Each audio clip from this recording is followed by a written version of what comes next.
10:15. So, yeah, I'd say Orla will be up now in a minute. But Ferg sent me an interesting video of, I'll play that in a while. But I just want to go through a couple of the comments. Hi, Paul. Hi, all. Pray for me, lads. I got exams. Oh, I hope you do well, Jaden, tomorrow. Yeah, fair play. Good evening, Manchester. How are you, Michael John? Great to see you again. Good best of luck, Jaden. Yeah. And you can get us. I'm just going to put it out there. I'm getting loads of messages in here. Thanks, mate, for after getting loads of vaccine stuff and videos. And oh, Jesus Christ, there's 1,600 people on the housing list in Laois. We'll talk about that as well in a while. But fair play to everyone that's sending me in stuff here on the WhatsApp. That's the WhatsApp there, 0892031521. You'll also get us live at FitzyDub on Twitter, at Anthony L. Casey, at Rugamorph27. You'll also get us on the Paul Fitzsimons Facebook and www.irishchannel.com/live. Brilliant. Fair play to everyone. Thank you very much for tuning in. And hiya, Paul. Hiya, chat. Hiya, Orla. Orla's not here yet. Maybe she had to text me there. I don't know. Hiya, Paul. Sending prayers your way, Jaden. You should do well, mate. You should. When you're young like you're like a sponge. You know what I mean? When you're old like me, I'm letting shit out now. I'm not absorbing that anymore. You know what I mean? You just absorb everything. Kids absorb everything, you know. So fair play. Paul, you're looking handsome. Thank you so much. Fair play to you, Michael. I wasn't expecting anything less, mate. No, I wasn't expecting anything less. Evening all, evening. How are you?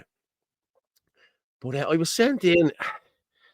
Oh, here we are. Here's Miss Donohoe now. Here she is. Good evening. How are you? All I can hear is about how gorgeous you are, Paul. Yeah, I know. It's great. It's great, isn't it? Listen, and at least it's not me saying I'm gorgeous now. You know what I mean? Well, now you never know. How are you? How are you, Paul? Keep up the savage work. Love the show. Thanks, Rock. Fair play to you, mate. Thanks, Rock. Yeah, we've a lot to talk about tonight. Hang on, I'll just turn off that banner there for a minute. The IFP had their RDS yesterday, and there was loads of new people sworn in. Herman, as we know, Herman lost the motion on was it Thursday? I think it was Wednesday or Thursday. I wasn't really paying that much attention to it now, but I sort of listen. What happened is what we tried to do, not on the QT. Don't get me wrong, it wasn't on the QT. We done everything above board, and we were shunned for it, and we were. Listen, you know, we'll talk about it later on because I want to talk about it later on because it's something that needs to be talked about, you know, that sort of way. But I was going to hit the button there. Look, we have 1,000 viewers. We haven't, but that was from the other night, or that was from the other night. Yeah. Do you know what, Paul? You're like matching into your background. I'm like, what? You're matching into the background. I know, the hair. With the colour of you. Yeah. No, with the colour of you. Oh, the colour of me, yeah. I was out with the girls today. Like a big shout out to Erling Abroad, the girls. So I was back out with them today. Not training with them. I didn't go training last week, but I'll be back with them on Wednesday, on Thursday. I think I will. But I was actually out there today, and it was great to be standing there shouting at them. Come on, getting them to do stuff. And like my daughter scored a lovely goal and a point. Now they were beaten, but hey, listen, they played brilliant. I have to say they were really they really come on leaps and bounds because I haven't been there for over a year. You know what I mean? So and the girls were asking me, when are you coming back? When are you coming back? When are you coming back? You know, because they all miss me. They get on. Listen, if I left here today, you'd all miss me. You know what I mean? Let's be honest about it. So, you know, the girls, I get on great. I have a great rapport with the girls. Well, not necessarily. I mean, Ross is coming in later on. I might prefer him as a co-host. Yeah, well, it's my show. Fuck off. Hey, no, Ross will swear be in. to Ross will be in. Ross, I said Ross will no, not be using bad language. no, he'll be in about 9:30. About 9:30. I said me and you would just come on and do what we have to do, and we'll bring him on. 27 comments. Jesus Christ. We all need to pray for positivity to Michelle Keane. Yes, we do. Best of luck, Michelle. Did she put in something in there? No. Okay. Thanks, Fran. I'm with the teddy bear. Shamrock More down, Shane. Michael. Lol, I miss you. I'd chase you down, Paul. Thank you. Oh, Sarah, don't encourage him, please. Thank you. Dahi, good evening, Paul and Orla. Looking forward to the show. How are you, Dahi? How's things? Thanks, Dahi. Must be years, lol. Hi, Orla. Looking well. Fitz, you need a good moisturiser to preserve those rugged good looks. Thank you, Mickey. Thanks, Vicky. Hi, Orla. Hi, Paul. Where are the kiddies? I don't know. One's here, and I don't know where the other two are. Oh, They're Shamrock probably Sean. hiding. When did you get the tickets? When are them tickets for? They're not for the 26th, are they? To see the Wolf Towns in Liverpool. Oh, I'd love to. If it was the 26th, I'd love to be going over to that as well. That's the day Liverpool do the tour, you know, around the, what you call it? KO, Yup, Paul Nolan. What did Paul do? I like Paul. Paul's a good guy. Sarah, I saw him first. Deadly. Juniper. Can I fight over him? Oh, for God's sake. Juniper, are you Paul? You couldn't be Paul Murphy's child. No way, you just couldn't be. Liverpool, June 20th. Oh, okay. May 26th it is, Paul. LFC party. Yeah, I'm telling you, man, it'll be brilliant. Be brilliant, I swear to God. I'd love to be going over. I really would. Because with COVID, the last time Liverpool won it, it was COVID, and it was like the Liverpool fans didn't give a shit. They still came out in force, you know what I mean? But you know, they were all outside. Did you see what happened? But it was very funny what happened last week when they clinched the title. I thought it was very funny. Some Everton guy bought 10,000 bleeding smoke things, but they were blue. They were blue, and he sold them all. I don't know if it was 10,000, it was a couple of thousand, okay. And he rewrapped them in red, and he sold them all outside the ground for a couple of quid each. The lads were going in thinking when they win, they'll pop the. And when the load of them popped it, the bleeding blues they're coming out. You want to see them on video trying to put it out. Oh, no. It was blue everywhere in the stadium. Yeah, they all thought they were getting the, what you call it? The red, yeah. Yeah, Paul Nolan, welcome back, bro. Welcome. Yeah, welcome, Paul. No, Michael John. not that Jupiter. And how was gorgeous Anthony? He'll be in later on, I'd say. 35 years ago, the real one. Yeah. It's a football thing, Orla, you wouldn't get it. I got rid of Fianna Fáil Council that I drink with from time to time. That there are 75,000 homeless. Like, there's probably more, guys. There's probably more, honestly. Like, what about people with kids, like living with their mas and dads with 2 and 3 kids in 2 bedrooms, you know, because they can't afford to go anywhere. You know, come on, like, you know. And 3 generations as well, which we came across when we were out canvassing. Yeah, exactly. Paul, make sure you block that Irish native imposter from Syria when he comes in. Okay, so you're the good one, are you? You're the one we need to keep. Okay, with the one with no picture.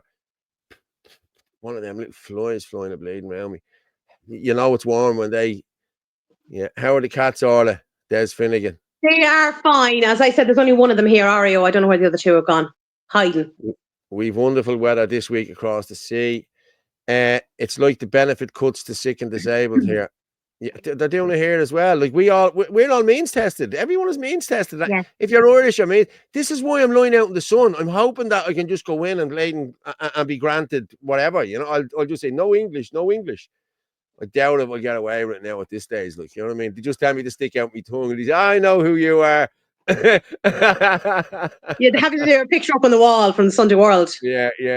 Stop. I bet it was a smaller house. All the 3 generations. I bet, yeah, it's crazy. Like, There's no 3 or 4 bedroom houses, and there was 3 generations in them, and they were waiting on a council house for years. Yeah, Sarah Hegarty. That's the thing. Define homeless, but sure, they can't define what a woman is, what a man is, Exactly. what hate is. Yeah, etc. Yeah. And I tell you, when Ross comes in, I want to talk to him about this as well, because they're rushing this hate speech bill that we're going to be fined if we don't do this. By the way, I haven't got many videos pulled down. I have to do the videos live. Something happened with the editing software, and it's looking for me to upgrade it now with £100, a month instead of the 25 that it was. I thought, no, won't be doing that. So Well, I sorted out wouldn't it be very handy, Paul, if you had a co-host who, downloaded videos for you and sent them over to you? Yeah, but like, yeah, I still have to upload, I still have to pull them down. Yeah, oh yeah, well, what you do is deadly, yeah. But when I have to go on to Twitter, when you send me the Twitter feed, well, I go in there then and I copy the link and I copy it into software that I have, and it pulls down the whole video, and then I can not edit it, but I can make it shorter or bigger or add pictures to it or whatever, But it just didn't Well, work. some of them I screen recorded earlier on anyway, just for handiness sake. Yeah. I know I have them there. And anyway, I have Cal, I have Nick Delahanty, I have them pulled down, I have Del Big Tree, I have a load of them. But somebody sent me on loads of stuff as well. I'm at 22 messages from, I think it's Del. I'll just say Del. Fair play to you, mate. Thank you very much. But loads of stuff. I have one there from Ferg as well. And I'd like to say hi, Teresa. Good evening, Teresa. Hi, Teresa. That's Ferg's mother-in-law. How's things, Teresa? But and hi, Emer. Martin's mother normally always watches the show. Yeah, she does. There's loads of people that watch the show. I know loads of people now that watch it. The amount of people who come up to us getting off the train at Connolly Station was mental, wasn't it? I know. It was crazy. Yeah. Age brings wisdom. Yeah, I know. Well, now he is 164, so he has a lot of wisdom. Your blonde hair will give you away, Paul. Yeah, exactly. Yeah. The British Labour government are going to announce major restrictions on both legal and illegal immigration tomorrow. We need to do the same. Yeah. Okay, I'm going to just play this video from that Ferg sent me in. Okay, I'll tell you what it is. It's how the left work and we work. We're supposed to be the far, far away, bad far right who are fighting with people and who are doing everything, This sort of shows you the real. You know what I mean? Whereas RTE show you what they want to show you. Well, let's break the narrative here now and let's play this. Okay, let me just bang this up here. I just want to show you the difference between the two sides here, right? Everything was meant to kick off at 2 o'clock, right? It hasn't kicked off yet. I'll tell you why. There's people over here and they're praying. And I'm showing them the respect that is there while they're praying, right? Now look at these animals.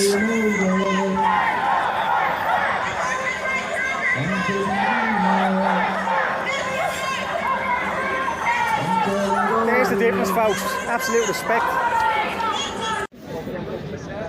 Workers paid, is it? Paid me the first to everyone, is it? How many have you got in your house? I like from the other side. Oh, no, I have to stand there. Oh, you have to stand there, do we? Oh, bother. How many have you got in your house, buddy? What? How many have you got in your house? House? How many refugees have you got? I'm homeless. You're homeless? Ah, okay. You're homeless, but you want to welcome more people into this country when we have nowhere to put them. When there's nowhere to put them, like. I've nowhere to put you, but you want to bring 1,000 more. There's nowhere to put you. You've no home, but you want foreigner. to. Yeah. I've built my own But you want house to bring here. in more foreigners. I built my own house here. You built your own house? Yes. But you're homeless? We have guests all the time. You have guests all the time? Yes. Ah, right. It's something that you don't have. How many refugees are you housing? I am a refugee. No, but how many refugees how many refugees have you taken in your house? Oh, as many as necessary. As many as necessary. From where? Wherever. I am a refugee. Yeah, okay, you've said that, yeah. Yeah. But they're taking in people that are coming from places where there's no war. So I'm taking anyway. I take an Irish person, not a refugee. You're not helping the homeless at all. Well, you would, yeah. Irish homeless. I am. Irish homeless. This building is...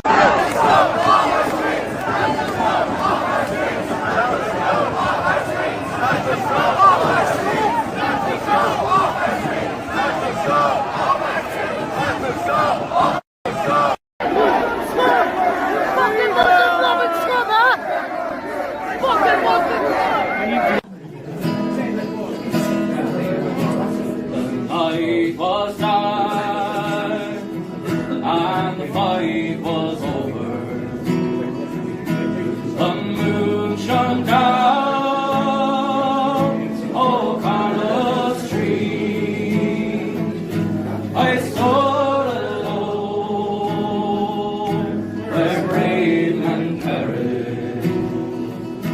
their souls have gone now. They're gone. The first I met was a grey-haired father, searching for his only son. I said, oh man, well, there's no use searching, for up to heaven your son has gone. My only son was shot in Dublin, fighting for his country. Oh, he fought for Ireland and Ireland only. The harp and shamrock, green, white, and gold. Now the old man cried, how broken-hearted, bending o'er, I heard him say, I knew my son was too kind-hearted. I knew my son would never leave. My only son was shot in Dublin, fighting for his country. Oh, he fought for Ireland and Ireland only. The harp and shamrock, green, white, and gold. The last I met was a dying rebel,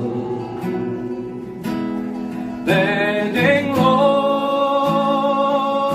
I heard him say, "God bless my home in dear Cork City. God bless his cause for which I died. My only son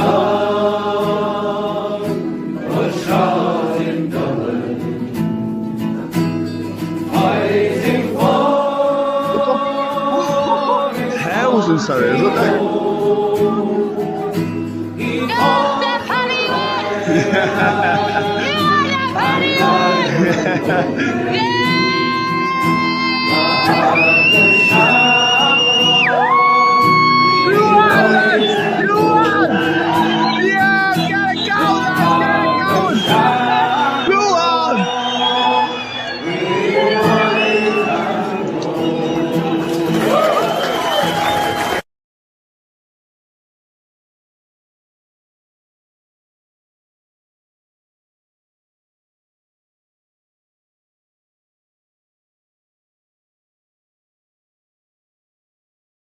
Well, folks, there you have it.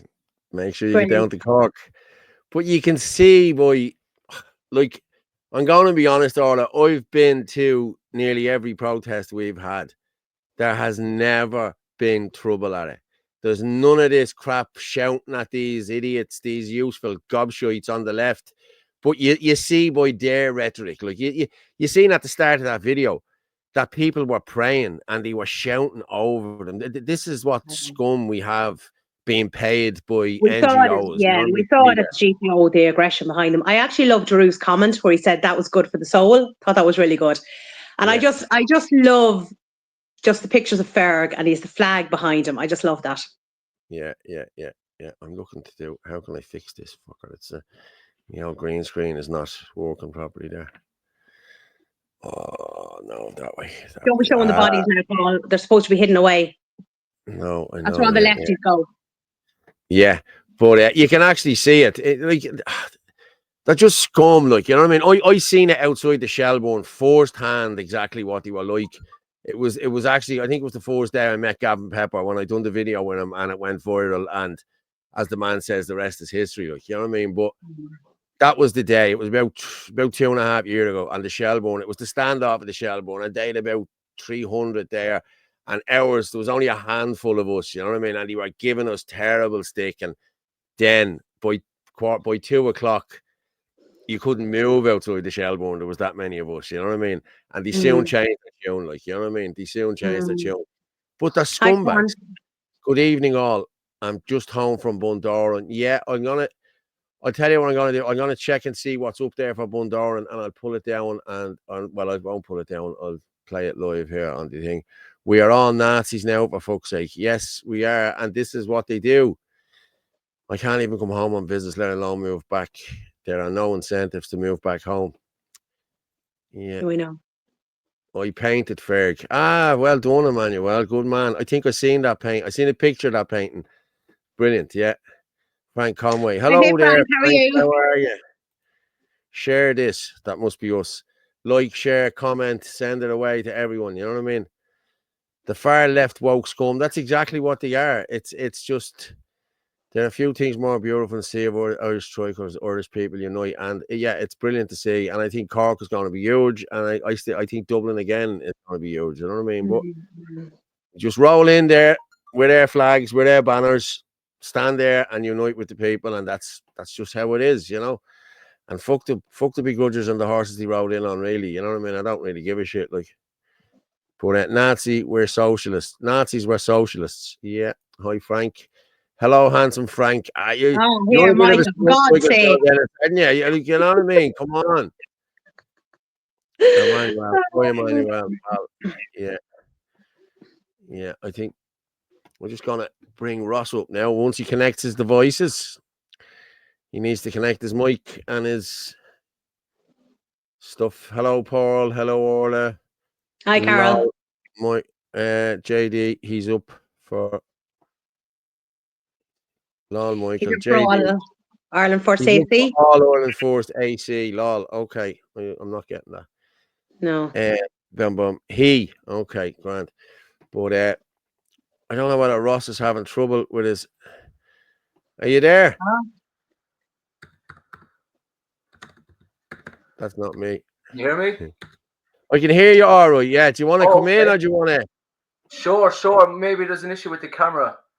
Yeah, did you enable it? Enable the camera. Just switch on your camera there now in the settings. Yeah. And we will bring Ross in. Does Martin want to come in for a few minutes? Martin, he's like another Japanese correspondent, what I started off with. I know, yeah, but like, if he's just going to sit there doing fuck all, maybe you could do the comments.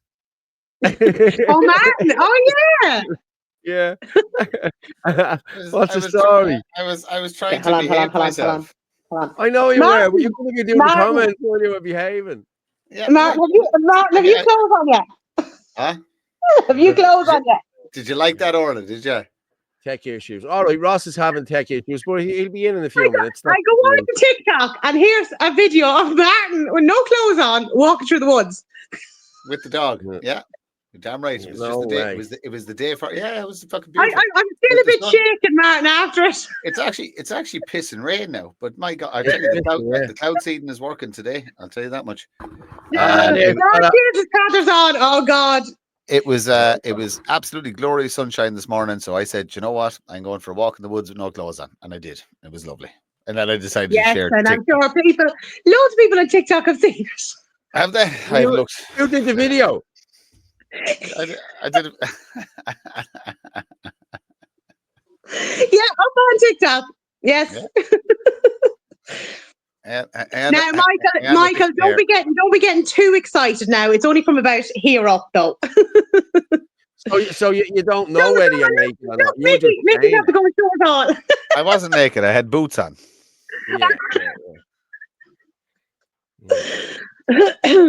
Ross's camera isn't working. Hey, no, try this one there. That one there now. No, hang on. No, this is the best comment of the night. Now, there you go. Martin shirtless, young. Oh, not you are, Do you know man. what? Wait till Ross comes on now. Michael won't be able to contain himself all night now. Yeah, well, Ross is having trouble with his camera. We could be safe.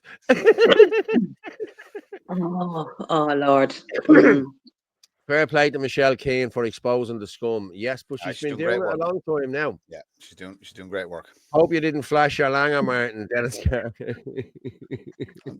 To who? It was me, the trees, and the dog. Yeah. The poor boards are now traumatized. It's like that old one. If a tree falls in the forest and there's nobody there to hear it, doesn't make a noise, you know? No, you should get the video. It's on TikTok. Funnily enough, I did actually meet other people. Oh, that were naked too? No. Oh, did you get Martin?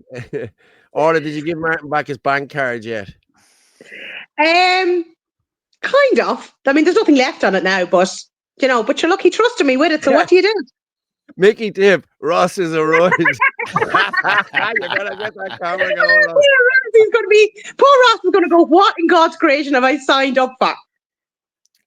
Eddie O'Grady. Hey, look at Eddie's on. Look, watch. What's Eddie? Go on, Eddie, go on, now, Eddie. come on. Is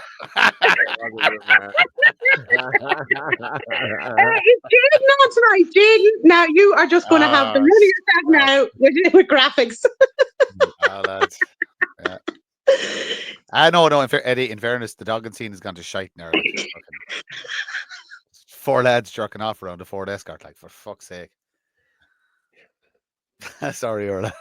I just give up at this stage. I should have said a Mark II Escort. Yeah, Ross is having issues with his camera on his laptop there, so I just sent him a message there to see does he want to come in using his phone. Oh yeah, tell him that's what I use, so it should be okay. Yeah. Oh my God, yeah. We're gonna get somebody said on the video of Martin. Oh Lord God! Do you know what? We're so easily entertained. Well, look, there's one thing I'm not is shy or bashful. So you know, it's just Martin. It is what it is. I will say one thing. In all seriousness, the hair looked great. It was a bit rough though. I wasn't out of bed. I hadn't taken a brush to it yet, like, you know. So that's as bad as I look. And so when you were out filming, Martin, was this like, you know, a bit like, you know, were you just visualizing like Brokeback Mountain or something like that? I actually really like that movie. Oh no, really like that movie. Yeah, I really like that movie. Heavily D-Wall put out a post calling for support in court on June 7th. That's a Saturday though. Is that correct? June 7th. I'll tell you now when it is. I don't know. Is that not the March date? Yeah, it is. It's a Saturday. June 7th is the day of March. Yeah, that's the day of the March. Yeah. We'll all be in Cork. Yeah. And I believe I believe for anybody who can't make it to Cork, there's a nationwide call to protest the council, all the council offices on the same day. Isn't it? I've seen that. Yeah, I've seen that. Yeah. Happy birthday to Jack Ross. He's still not in there, but hey, listen, it is what it is. Never done that before. Just go with the mic. Okay, I'm gonna bring him in there. Yeah, he's not there now. Hey lads, can you hear me? Hang on there. Hello, Ross. How are you?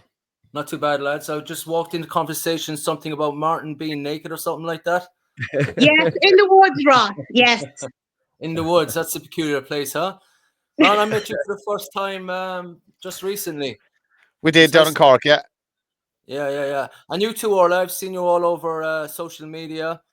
And that figurine as well. This is very nice. Do you know the little figurines? Oh, yes. Jaden did them for us, yeah. Very good. Yeah. Good to see you as well, Paul. How are you doing, buddy? Good. Not too bad. I just actually read your article, or the Sunday World article with you with your tongue out. They always choose the best picks, don't they? Oh yeah. And the one they did coming out the last day now that it wasn't the Sunday World Ramble, it was someone else. I was well dickied out. I tell you, yeah, it was like fucking something else. Sopranos. It was nice to get away from that sticking out my tongue picture, you know. I know, but look, I know I've similar experience with them as well. you know, when you see them with their cameras out, you just kind of see red a little bit. Yeah. And they capture that, and that's the one that they run with. You know, because after all, we are far right thugs. You know, we have to. Exactly. We are, yes. Yeah, I just seen that we played that video, Ferg's video, of the difference between us and the left, and how crazy these people really are, Ross. You know what I mean? Like, you've been to many protests as well, and there's never been any trouble at any of the protests we've been at until these scumbags come in. You know, if there's any trouble, it comes from their side. We've experienced it many times up in Dublin, down in Cork. We had a big one there during COVID, and just like outside the GPO, the Gardaí are facing us and have, you know, them their backs to them as if they're protecting them. And we had a similar experience here in Cork. They weren't getting a good enough reaction from us, so they marched the guards. The guards marched the rented mob closer to us. Eggs were thrown and things like that, but still, we weren't triggered. We didn't react. But the newspapers run, of course, far right protest, you know, and everything that goes with it. They always try to paint the worst possible picture, you know. But people are waking up. People are waking up. There's a definite shift in the culture. We can all feel it. We can all see it. We have another massive protest. It is trains booked out. The 7th. I have a feeling it's going to be the biggest thing we've seen in Cork in a long, long time. Yeah, I agree. Yeah. You guys are coming down to it as well, yeah? Yes, 100%. We are. Hopefully, all going well. Yeah. Martin hopefully will have clothes on him. Clothes, yes, please. Oh, actually, yeah, no, sorry, no, hang on. The lefties do that naked thing in public down in Cork, so fuck that shit. I'm out. Yeah, fuck that shit. No, Cork should be amazing. But I suppose the other side of Cork is, and Ross, you know this, Cork is probably woke central. Most of the high-level Antifa retards are based out of Cork. Yeah, well, I find in my experience, Limerick was always the worst. Waterford's pretty bad. Galway as well. Waterford is bad, yeah. But when we were doing the campaign on the Southern Voyage and going around to libraries, even if we were just passing through, it's almost like if they had spies, and you know, they were always there to meet us, only to, you know, to make our videos more entertaining, because they just make a complete show of themselves, you know. But yeah, Limerick is pretty woke for me. Really woke. Cork's pretty bad. You have you know, the UCC and all the universities and colleges. They're really trying to push this agenda. So it's pretty bad in my experience. Limerick is the worst. Yeah, I'm just looking there. Someone's at the putting in a comment there. Hang on, Ross. Can we expect the Sovereign Voyage again with Andy sometime soon? I'm not quite sure. Haven't spoken to Andy in a few months. Nobody has. Well. He seems to have gone off the radar, doesn't he? I think he's in love. Well, yeah, good for him. But I don't know. There was another article hit piece put out about Andy there. He was up for I think public order charges, and he promised not to breach the peace. So, you know, therefore he can't you know, protest and stuff like that. You know. Yeah, I know. Listen, you and him did great work in them libraries, but they're trying to tar you as some sort of, you know, anti-gay. Well, I'm not saying anti-gay, but trans. We all saw that video of what happened that evening. Like, you were attacked by them. You didn't attack anybody. You know, it's, you know. Absolutely, Paul. Absolutely. In fact, I was the only one with photographic evidence of being attacked. My hands and arms were all scratched up. When I went to the DPP, they had no interest in processing that. Nothing to see here. But when I went past your man at the door, all I did was kind of nudge by him a little bit, and then there was a full-on attack with umbrellas and everything. And I think it's pretty clear to see that from the comments as well. I get a lot of support and feedback, and it's just after going viral again.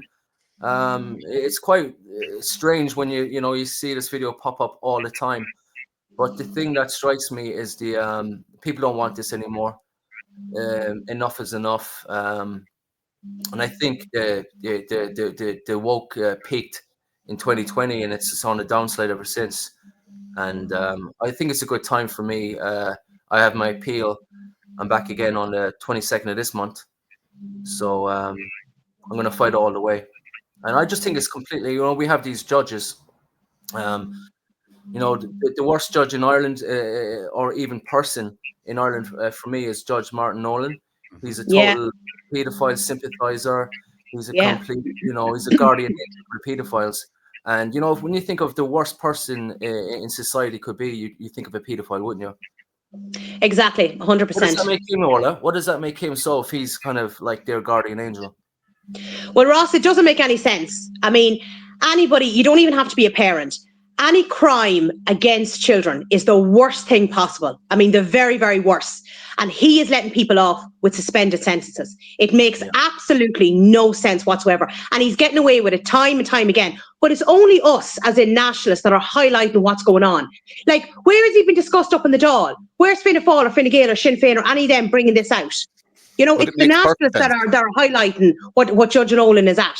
But Orla, it makes perfect sense because the EU and UN and WF agenda is perfectly clear. Judge Martin Nolan's actions make perfect sense. He's reading off a script that is given to. You see, the big problem we have in Ireland is by our constitution, the Dáil and the judiciary are supposed to be completely separate. There's supposed to be no political influence on the judiciary whatsoever. But unfortunately, our constitution has been completely ignored and corrupted. So our political class are influencing the judicial class, and that is not supposed to happen. It's one of the first things. It doesn't matter whether it's Ireland First or whatever political entity asks the people, may we look after your affairs. If they do not rise to the very, very top of the first things that need to be dealt with, the separation of state and judiciary. That is the judiciary must be completely impartial, which means every Supreme Court judge and every district court judge in this country needs to be removed. And that is something that must happen. We do not solve this politically without removing every single Supreme Court judge and district court judge. And they all have to be replaced. And there has to be, you see, a judge is untouchable in this country. So there has to be penalties for judges who do not act in the best interest of not the state, the nation. And this is key. The victim. And you don't get a greater victim than a child. That is the nation. That is the nation. Yeah. The nation is. See the state. You see, you have to realize there's a difference between nation and state. The state, from a state point of view, the state of Ireland, the government are doing a fucking A1 job. They're doing a great job looking after the state of Ireland. But the state of Ireland is not its people, and the nation of Ireland is important. Totally agree. These judges are politically appointed, and I just want to mention as well the judge that convicted me, the Dishonourable Judge David, Waters. I wouldn't be surprised if all these judges were like bosom buddies, and if they were like sending naughty pics to each other in drag, That's the kind of impression I get with these creeps. They're not serving the Irish people. They're serving a political agenda, and it's great to see more people waking up to it as well, because the numbers are just growing. We have the protests are becoming more frequent and becoming stronger in numbers as well. Yeah. Did you see that comment there, Ross, where somebody said the signatures to remove Judge Nolan are at 66,000? Wow, how many does it take? How many more does it take? I don't know. Do we need 100,000? It doesn't matter. You can get 1 million signatures. It does not matter. Unless you remove the corrupt government, the TD sitting in the Dáil, nothing changes. You can have 1 million man march and nothing changes. Well, 1 million man march and you physically pull them out of office. There's two routes this country goes. There is we have our 1 million man march and we physically remove them from office, or we have our 1 million man march and we actually ensure that the election process is scrutinized so heavily that those 1 million votes in our favor will count. And I mean scrutinized with actual militia guarding guarding the ballot boxes. They're the only two routes to taking this country back. There are no other options. So politically, we have to 100% ensure that there is open, free, fair elections, and anybody who doesn't have the right to vote via our constitution is physically stopped from voting. Because the government are going to push for, in the next election, I guarantee you that every Tom, Dick and Harry will be allowed to vote in general elections. They've run the test case with the local elections and nobody batted an eyelid. So they're the two options. It will be a 1 million man march by force or a 1 million man march via militia guarding the ballot boxes and actually ensuring that those 1 million people's votes count. But that is what it's going to take. What do you think? We don't even need 1 million on the streets. What do I think the chances are? I'm hopeful that I don't want things to get worse, but I believe things are going to get worse. And my hope is that I feel with the conversation, I speak to a lot of people, I feel that the conversations I was having 2 years ago are much easier now. And absolutely. People are actually agreeing with me, and I'm going, I know. And I haven't softened my approach, but I believe a lot of people are now seeing it. Unfortunately, I still think it's going to get worse. Look, you know yourself, Ross, geopolitics, whatever happens in Europe, if Europe keep pushing towards war with Russia, that has a knock-on effect on economics. Money will run out in Ireland because it's been spent on war, and the 100,000, 150,000, possibly up to 250,000 plus in this country that are on benefits that shouldn't be here. Once their benefits are cut, they will turn into what they naturally are, and people will realize very, very quickly what has happened, and we'll have a fight in our hands, and we'll have to fight back. I at this point I don't see another alternative. I think it has to get worse before we really, really, really push the dial. The government is softening a little bit, but they're softening in mainstream media via the words. Nothing has changed in policy-wise. They're still full steam ahead with the policies, the EU policies, and the fact that they're talking about 2 weeks to sanctions on Ireland with the hate speech bill. Gets 2 months. Very, 2 months. 2 months. Sorry, apologies. 2 months. Yeah, we can get a few protests in. So, do you know what I mean? Well, I reckon that should be a good catalyst. As in, if we know the date that is happening, if we can actually march on, and I mean march on Dáil Éireann. With the same numbers, or preferably double the numbers that we had in Dublin the last time. I think that should send enough of a signal to the government that this is a bad idea. This is water charges all over again. Yes, it's very reminiscent of water charges. Yeah. Hey, Martin, you actually were mentioning something about the wars in Europe and all the rest of it. It kind of triggered them. Did you see that viral video just it's going around there the last few hours? With Starmer and Macron and cocaine. What do you think of that? But sure, look, I'm sorry. If you think your elected officials aren't on, sorry, okay, right. Just to go back to right. So a lot of the farmers in the country are on cocaine. A lot of the business people in the country are on cocaine. A lot of the youngsters doing trades and apprenticeships are on cocaine.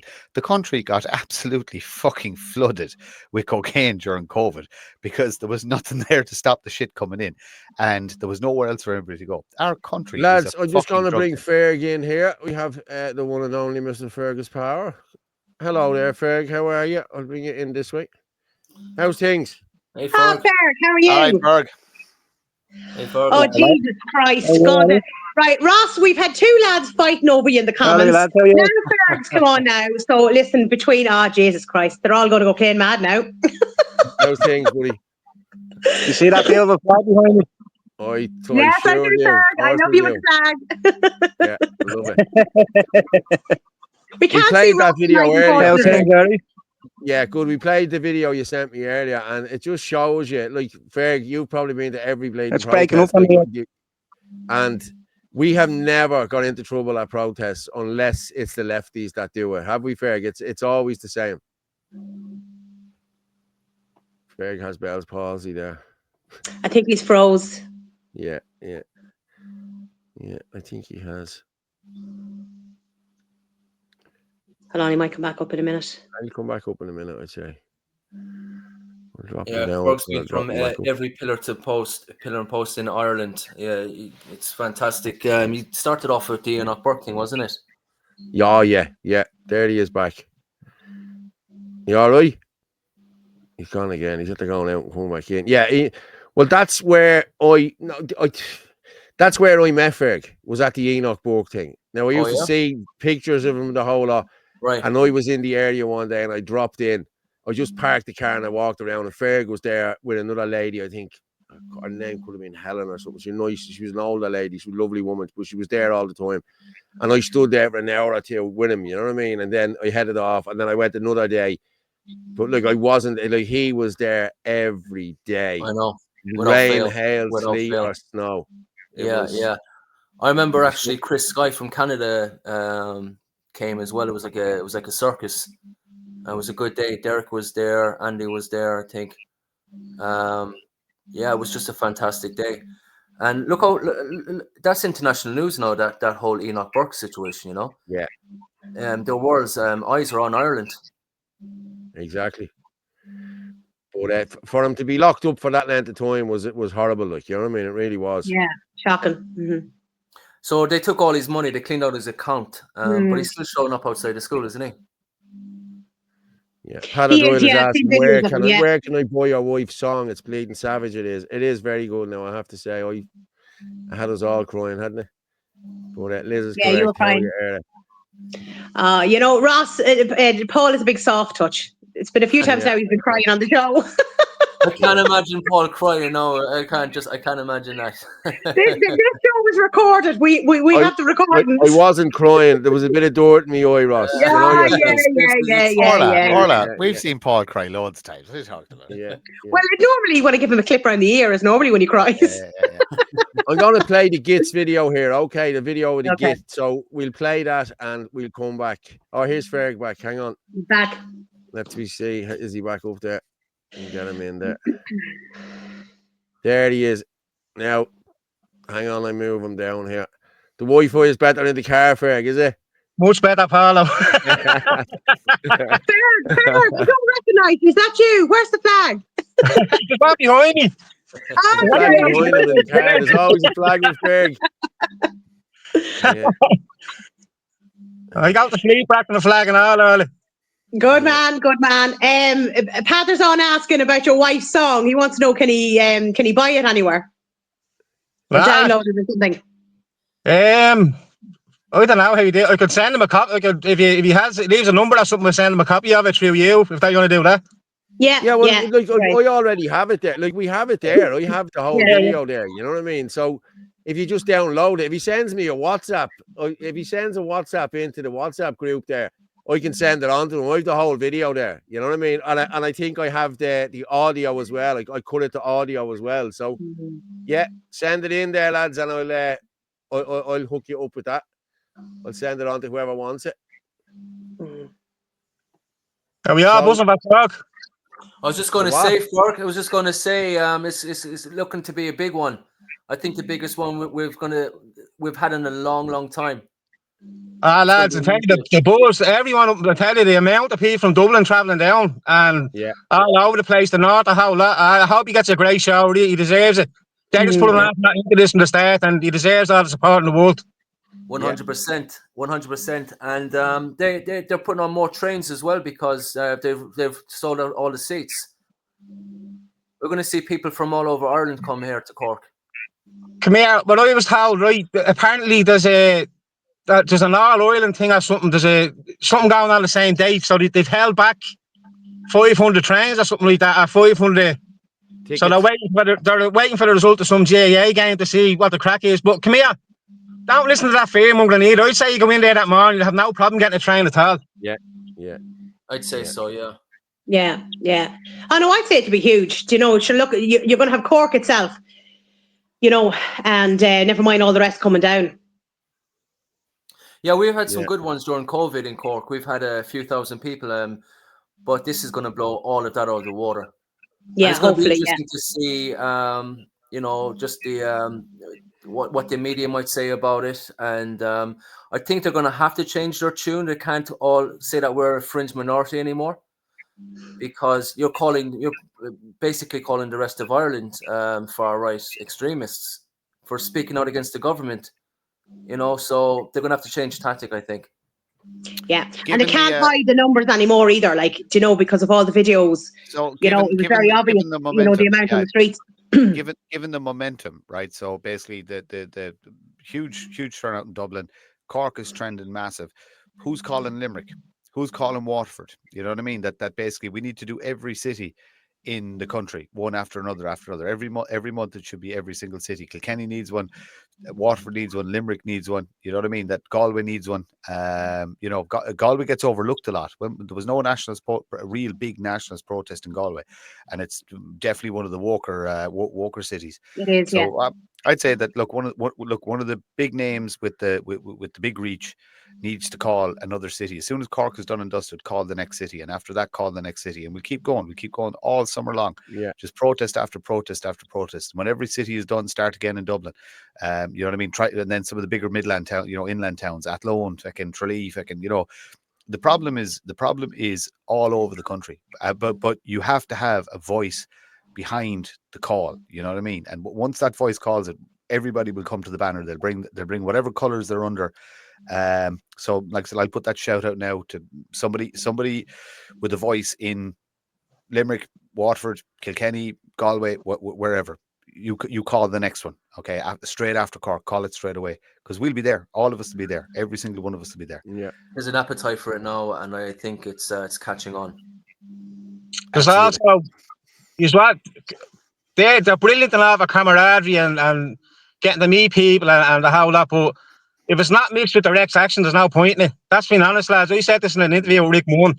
You need to, if you're going to certain places, you need to find out, before we go there, find out who in the area is planting the places, right? And have a rally, but go and do direct action after it and make them feel uncomfortable in their own homes, like they made us feel uncomfortable in their homes through that fucking grid. You know what I mean? There's no point. I'm not saying it's brilliant, great meeting people, but it's not changing anything, lads. You need to start incorporating direct action and bring it to their fucking doors, right? Simple as that. Yeah, I agree. We need to be trying to stop the ports as well, stop the airports, shit like that. You know what I mean? That where they feel it. You know what I mean? Like they're peeping out the curtains of the door, laughing at us all out there. They don't care how many thousand of us there is. You know what I mean? We're doing okay. As you said, it's great for networking, Ferg, and meeting like-minded people and being on the same page as people. But then we walk away from that protest, and then we're waiting for the next one. You know what I mean? With no action being taken. You know, that's just but my take on it. we can plan another one. You see, I have an issue with the airports and ports because who we actually hurt is our people, the guys working in those places. You know what I mean? So like fucking, I know for a fact, fucking the majority of people working in Dublin Airport and fucking all the ports around the country, they're on our side. They're our people. You know what I mean? The majority of them. What I want to do is, and I'm sure the politicians love more days off, but let's shut down the councils. Let's shut down the ports and the motorways and all that kind of stuff. Only hurts the working man. Let's shut down the council. Make sure. Let's boycott the councils. Close them down for a week. Close down Dáil Éireann for a week. Let them know you cannot go where you need to where you're supposed to work, because we're actually telling you we're in charge. So I think council offices, civic buildings, and the Dáil is what one needs to be targeted. Like I said, I wouldn't imagine. And this is my thing about the airport. I don't go on a lot of holidays or anything like that, and I've been out of the country much. But imagine if you were fucking whatever family and you'd fucking saved up for your fucking lifetime holiday, and fucking we blocked the airport and you couldn't get your fucking holiday because fucking, you know what I mean? Because the country's in shit and we feel the need to protest. You know what I mean? So I do have an issue with that, because we'll affect people who don't deserve to be affected. Council offices, civic buildings, and fucking Dáil Éireann. That's where we need to target if we want to shut stuff down. Do you know what I mean? Fucking let's protest the toll bridges as well. Fucking make sure that they hit them in the coffers. I'll tell you another one. I'll tell you another big fucking scam. NCT centres. Let's shut them down. They're fucking robbing Irish people fucking blind. Yeah, left, right, and centre.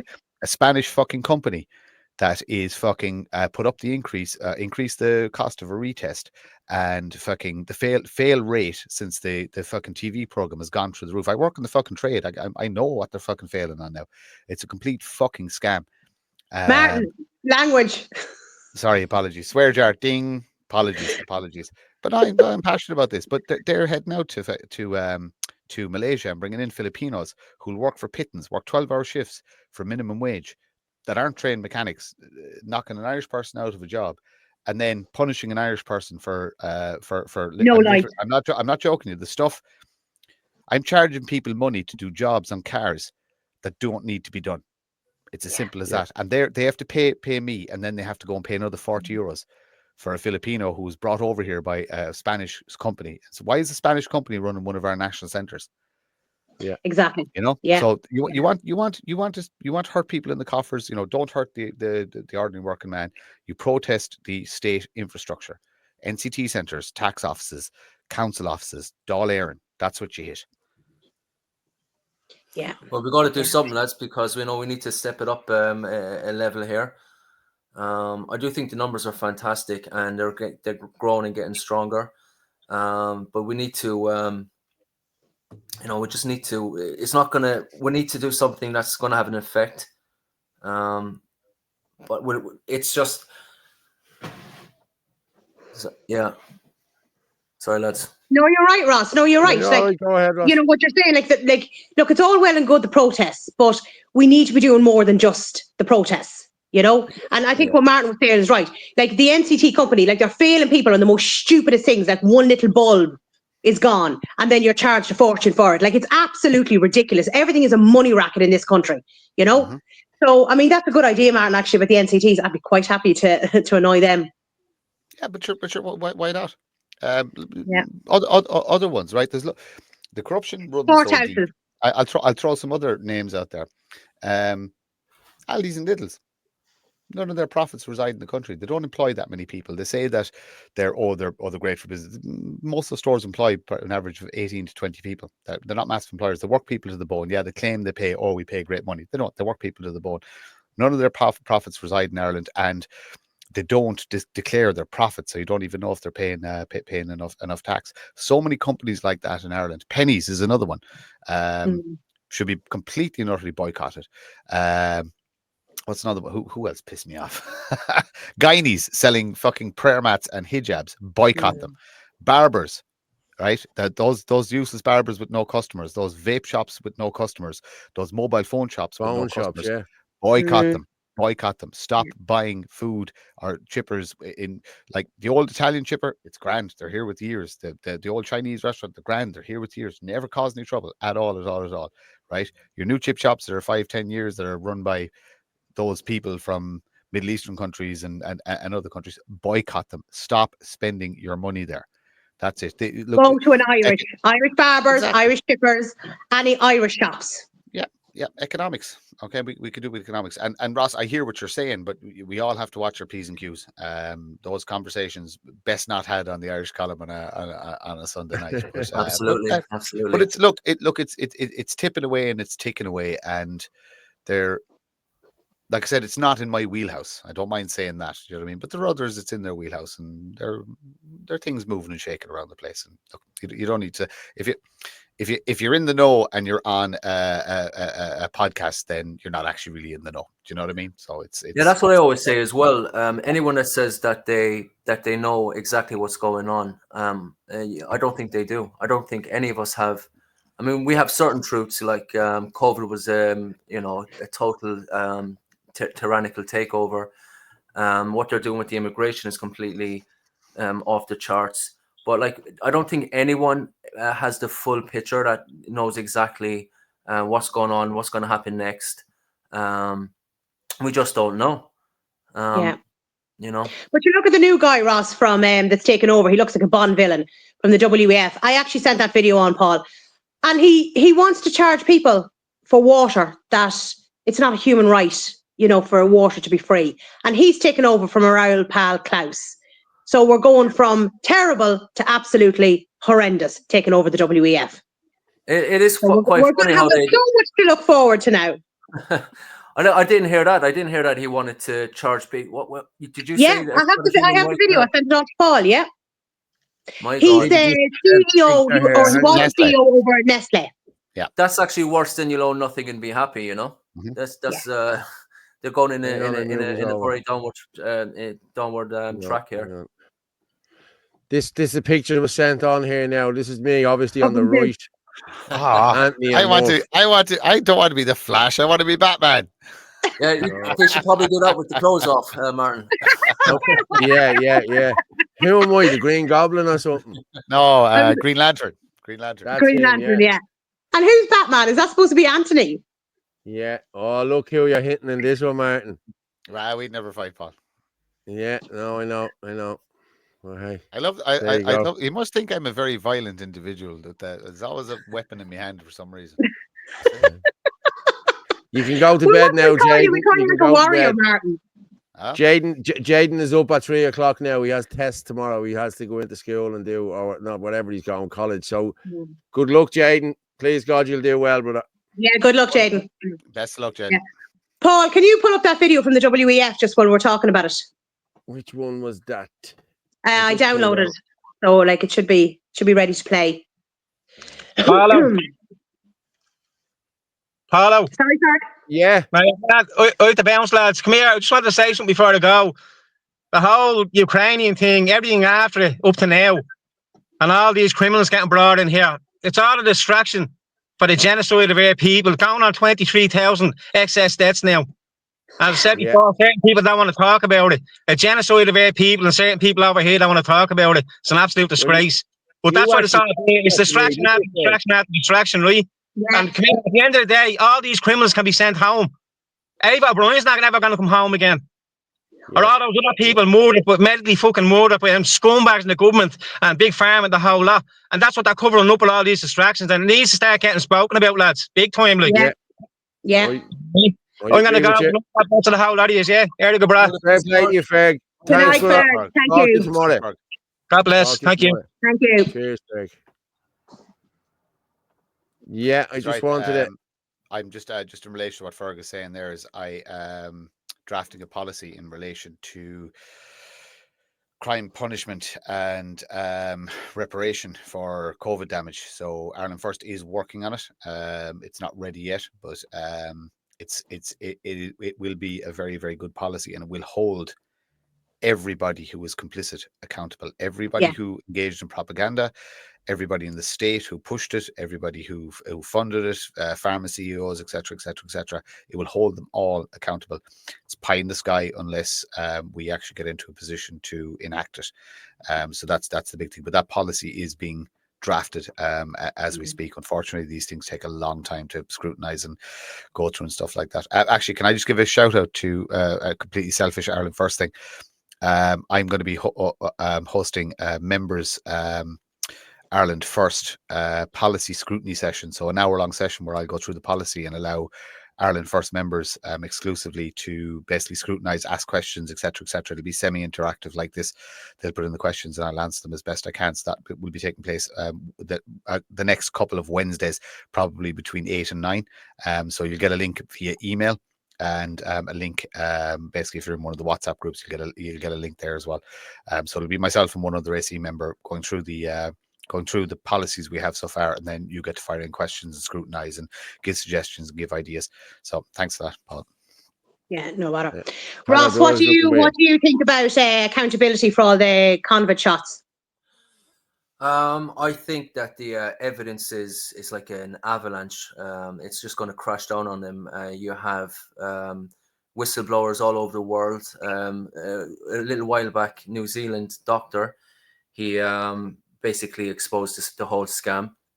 Fauci is in hot water, and Bill Gates as well. In the Netherlands is they're coming after him. But as well as that, the nurses all up and down the country, they know not to get the booster. They know not to get it themselves. So this kind of like festering kind of, I don't know, this information is just like hanging around. It's starting to stink. And like I said, it's going to be an avalanche of information. Like the dog on the street knows, like sudden deaths. Wasn't a few more deaths there in the GAA community. Yeah. Yes. Yeah. I mean, like we all know what it is.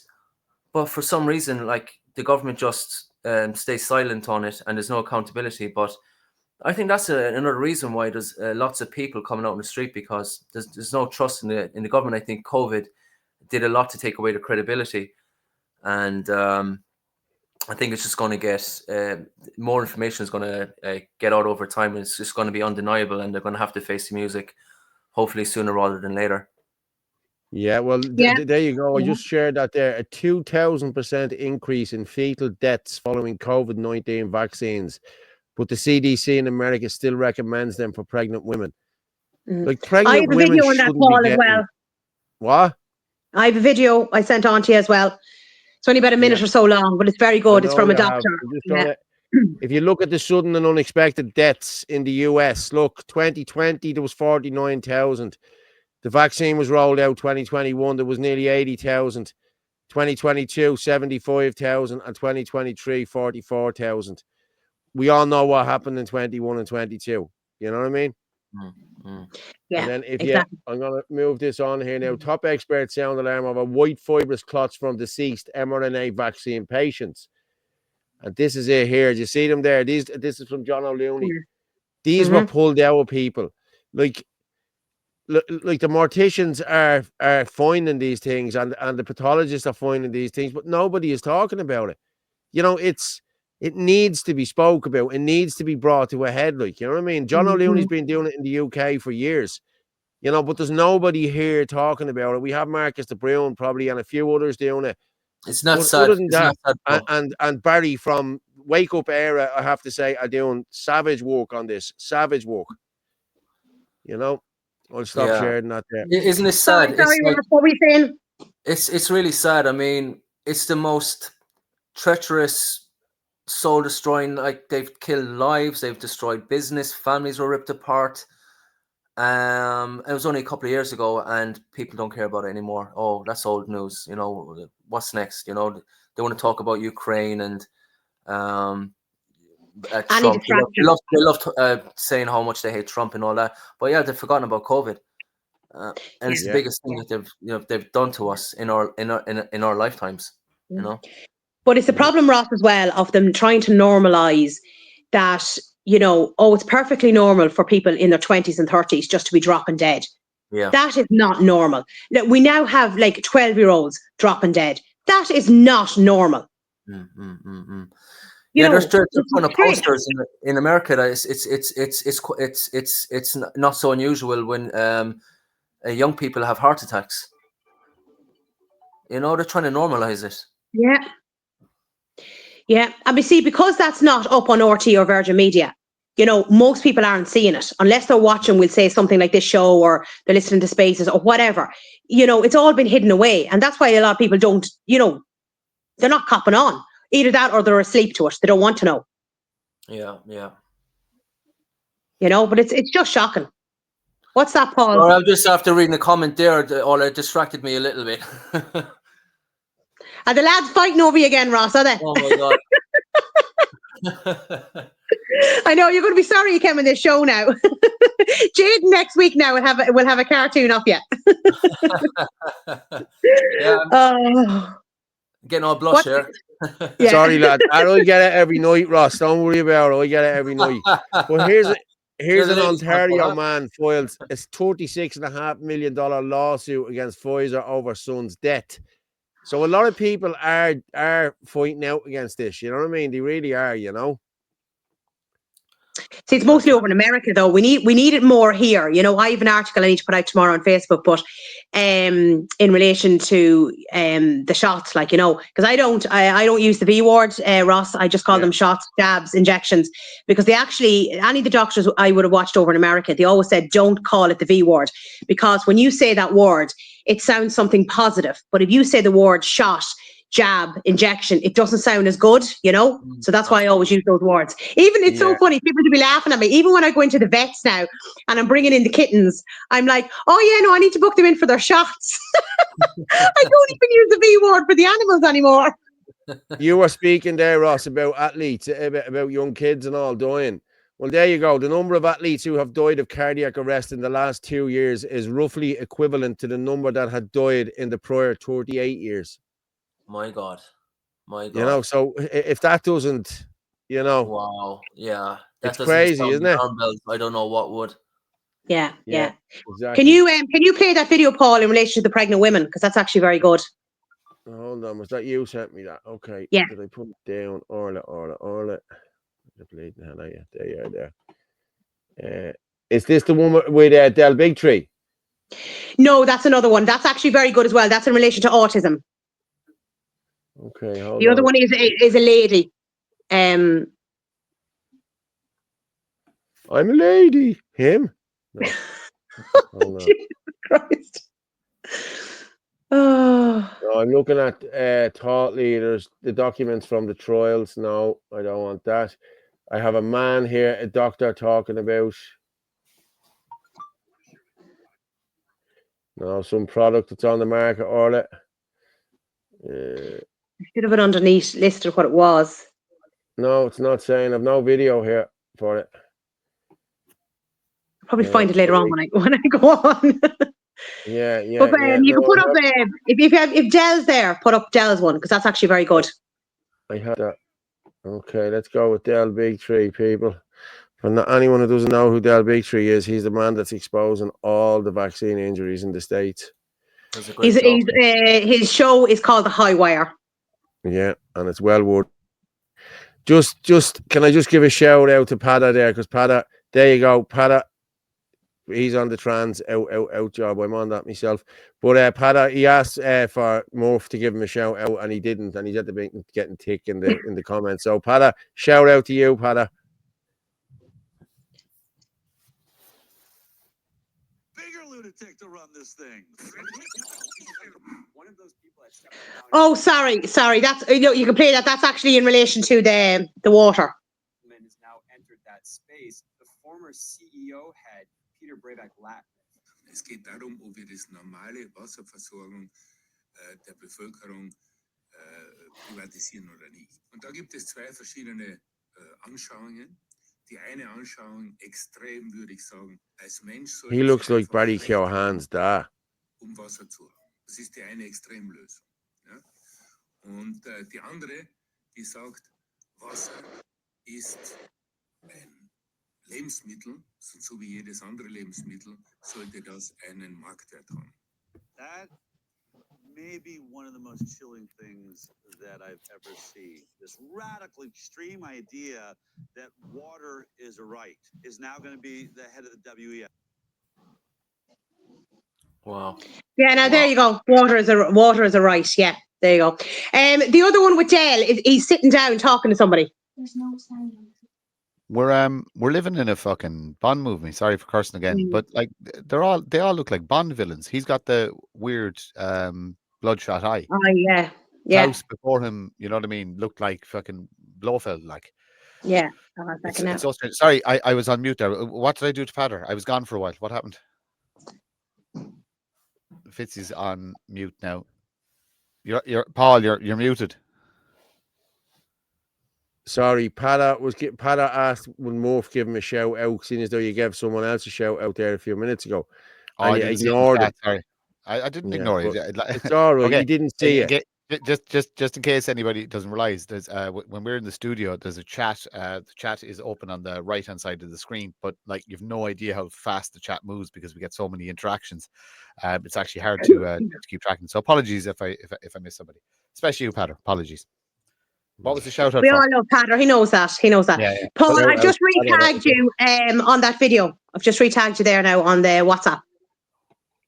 Okay, hold on. You sent this to me. That's it, Paul. Okay, let me see. Hold on. Yeah, Ross, I think I need a new co-host. What are you doing 3 nights a week? You're the fellas that's not up to scratch anymore. That's what I asked you. I asked you, was it the documents one? And you said, no, it's not the documents one. Oh, don't try and get out of it. I'm not that. I'll play the recording back if you want. Like, this is recorded. No getting how it is. If the lefties can use it, I can use it too. I know. And I'm not going to have Martin as a co-host because we'll be doing Naked Thursdays or something like that. Sorry, hold on. Sorry, what exactly is wrong with that? We get the views. Actually, you know those figurines that they do, Orla. Sorry, Ross? You should do those figurines of yourself and Martin in as you just suggested. I'm sure Actually, I'll get lots of No, views. Orla. No. To raise party funds, let's start an old OnlyFans page. Now, all the my lefties will beard, come out my secretly beard and your admiring you. cats. My beard. You want to do No, my not your beard beard. and your Well, yeah, your beard if you want as well. I don't mind. We can do that too. Fuck off, Martin. I'm sure there's people that will pay for that as well. Oh, Lord God. I'm going to Probably play the this one and lefties, we come they back. probably have a secret crush on you. Ross, Yeah. when we were at the protest in Dublin, the amount of people that came up to Orla didn't realize it, that she's like a kind of like a celebrity now in the nationalist movement, that everybody knows her from your Facebook videos and from the show and stuff like that. Absolutely. She was absolutely she couldn't get how do people know me? How do people know my name? Why are people talking about my plat? Why are people coming up hugging me and stuff like that? So you're a star, Orla. That's lovely, You might isn't it, not Orla? know it, but you are. Yeah. That's lovely, Orla. Thank you, guys. Do you know, Martin's just looking for a compliment, Ross. That's why. No, I'm Tell just. him Trying to it's get out not of trouble or great. something like that. Is that the case? She has me credit Say card something about details. you. I have Yeah, to be nice to her. Ross, he gave me his credit card details last week. So if there's anything you want, just message me and I'll get it for you, all right? Let me think of a few things. Round the world cruise, whatever you want. Sounds good. It was to pay for the blue tick account and nothing else. Love you, Patter. Actually, You're the Patter, worst tick for Jaden getting the blue has a tick wee off her. what you call it for you, as a little cartoon. We must put it up afterwards. Paul, you know the one that Jaden did for Patter. Thanks, Michael. Have I got that? I'll do that in a minute. Do you want me to play this Patter, video we'll or play what? this video first, yeah. Better try and act professional. There were bad outcomes, and the miscarriage rate was 80% in the Pfizer trials. They knew that. Dr. Kimberly Biss is a board-certified obstetrician and gynecologist. She's grown her Florida private practice to a 5-provider group that delivers roughly 300 babies a year. Once the COVID-19 genetic vaccines rolled out in 2021, she observed some disturbing trends in her patients. I noticed that my miscarriage rate from year to year had gone up by 100%. She began tracking and comparing her data in real time and made waves when she published her findings on Dr. Jessica Rose's Substack in 2022. A lot of medical schools, over 50 to 60% of their money probably comes from big pharma. This is American Thought Leaders, and I'm Yanya Kelly.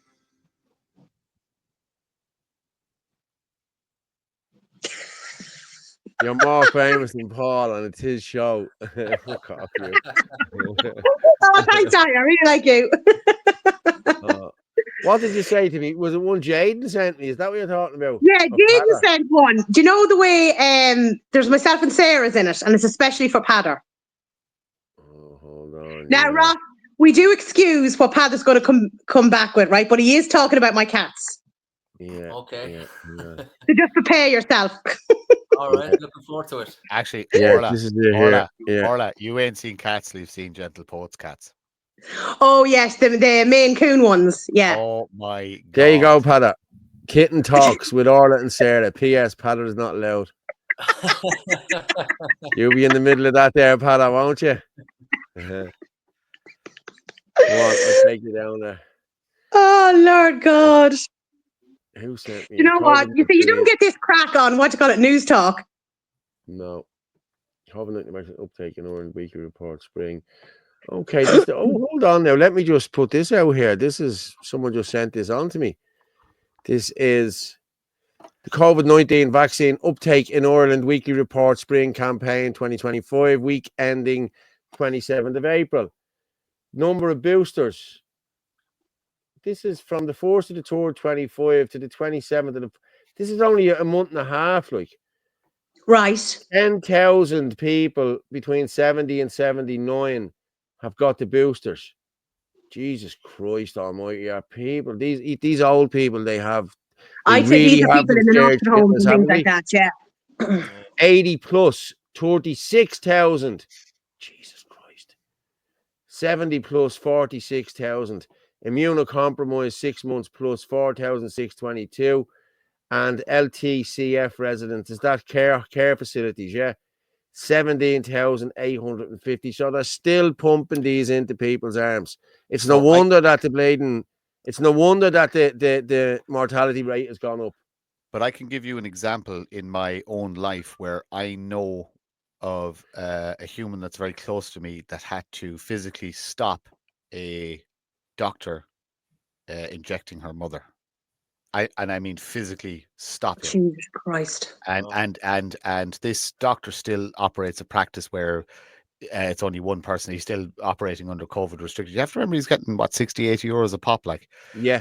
So he's still running a practice where nobody can go in. It's only one person in the room at the time, and he's still dressed up like he's in a fucking sci-fi movie with the masks on and all this kind of stuff. But she physically had to stop him from injecting. What do you this mean, woman. Martin? He was like ready to inject, and like he had to step in.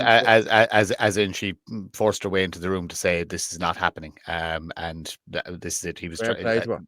Yeah. Wow. So look, you've no idea what's going on, and you have to realize that there's very few people who that's unfair. There's plenty of people in the 70 plus age bracket that are awake, but there are an awful lot that only consume local radio and RT, and that's it. That's their only source of information. They have no other source of information, and the papers are the same. Like, so those people need to be protected. If you have an elderly person in your life and they are going to your local GP, you need to go with them. You must go with them, and you must ensure that there is informed consent if they decide they want it. That's informed. That's up to them. So, well, you can't actually get informed consent with COVID vaccines because they never listed. So we don't know what the ingredients are.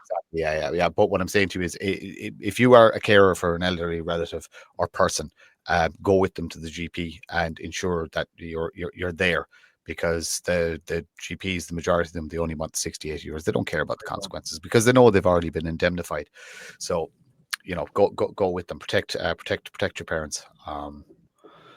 And just what this COVID consultant is saying, the data is very worrying. Older people are largely declining offers of COVID vaccine boosters, but 55.8% of those in long-term care have received it. About half of those in long-term care are dementing and cannot consent, but most would have refused it if they had the capacity. Yeah, Jesus Christ. Jesus Christ. Like, this is why the deaths are way up, lads. This is it, you know what I mean? And I said this, I've spoken about this several times. Like, obviously, my mother has passed away, but I made sure that she didn't get it in the nursing home because she's MS, and I wrote in an email to them as well saying no way was she getting it. Now, lucky enough, she didn't want to get it anyway, but I just made sure that no meant no, and that they were very clear on that. But there's a lot out there that don't have anyone to stand up for them. Also the flu jab is in the same bracket, so avoid that at all costs too. Yeah, you don't need it. Nobody needs it. Hey lads, I'm gonna have to take off there, lads. Can I just say thanks very much, Paul, for inviting me on. No problem, mate. You walk away. And looking forward to seeing you all on the 7th next month. You will. It's going to be a great. But you'll be back on the show before that, Ross. Okay. As I said, I need a new co-host, Ross. Somebody that be able to do the stuff properly. Paul's saying I'd be a poor choice. But it was nice to meet you, Orla, and you too, Ross. Face to face as well. Yes, definitely. Hopefully on the 7th. Hey, Ross. I'm going to be honest, Ross. I might need a new co-host. So you'll be lost without me. You guys are like an old married couple, huh? Ross, I'll tell you what. I'm going to trump their offer, right? Feck these two, the odd couple, and we'll start our own show. How's that? Let's look behind the scenes, Martin. Yeah. Ross, fair play to you. Thanks very much, mate. Ross. Thanks so much. Lads. Talk to you soon. Take care. Cheers. Thank you. Good luck. Bye. Fair play to Ross for coming on there. Now I have to say, he's been through the mill as well. Like, you know what I mean? With these, he's a good guy. Scumbags, like, you know what I mean? And like, they've done the same with me. And sure, we know what they've done. You know what I mean? And they're still doing it with me. So I'll be appealing mine. And again, you can see from the video I put into evidence that I was clearly complying, because I actually said it to him. Of course, I'm going to comply. I'm hardly going to let you and them 6 cunts over there throw me in the back of a van. Yeah. You don't get any more compliant than that. I understand I shouldn't have coursed or this, that, and the other. But no, I'm sorry. Guards years ago used to be more thick-skinned than that. Now they're wearing little purple bleeding or little red shoes and they're rainbow, and they're driving around in rainbow cars, So that's on him. You know what I mean? It's not on me. I shouldn't have been victimized for that, you know. But you can Just give clearly see him punching me as well. Yeah, give a shout out to the whole Cork crew, because there's a huge cohort of people working their asses off down in Cork, Ross and all his associates. Look, you know who you are. I won't name names, there's too many to name, but you know what I mean. They're outside of, we'll say, Dublin, Athlone, and the places that have been affected. Like there's huge work going on in Cork and Waterford as well. Like there's great people working in all the cities doing fantastic work. But a shout out to the Cork crew. They're doing absolutely fantastic work, every single one of them, every single day. Yeah, just going to read this here. Trish Clark, Dolores Cal said it back in 2021 that it would be up to 5 years before the full effects of the injection would be seen. We're coming up on that now. Well, I'm going to be honest. It was Dolores Cal who turned me against all the vaccines and the COVID hoax and the whole lot. She spelled it out as it was. And I'll be moving on now in a minute, but I'll be talking about Dolores again because she was a co-founder of the IFP. We're going to actually play the two videos from the man who won. I'm not saying who won, but the man whose motion came true and the man who got taken out of the party as president. So I'm going to just hang on. And I'll say, you sent that to me, Orla. Hang on. I have it here. Michael Leahy. I will play Michael Leahy first, I think. Susan Delaney. Where are you, Michael? What's the tip to the situation? Why don't you speak about the tip situation? Well, Martin from Tipperary. Michael, Sean Meehan, Clonmel, Ross Gray, Dundrum. Yeah. What do you not talk about, Martin? Like the whole country is the same. The whole country is the same. Like,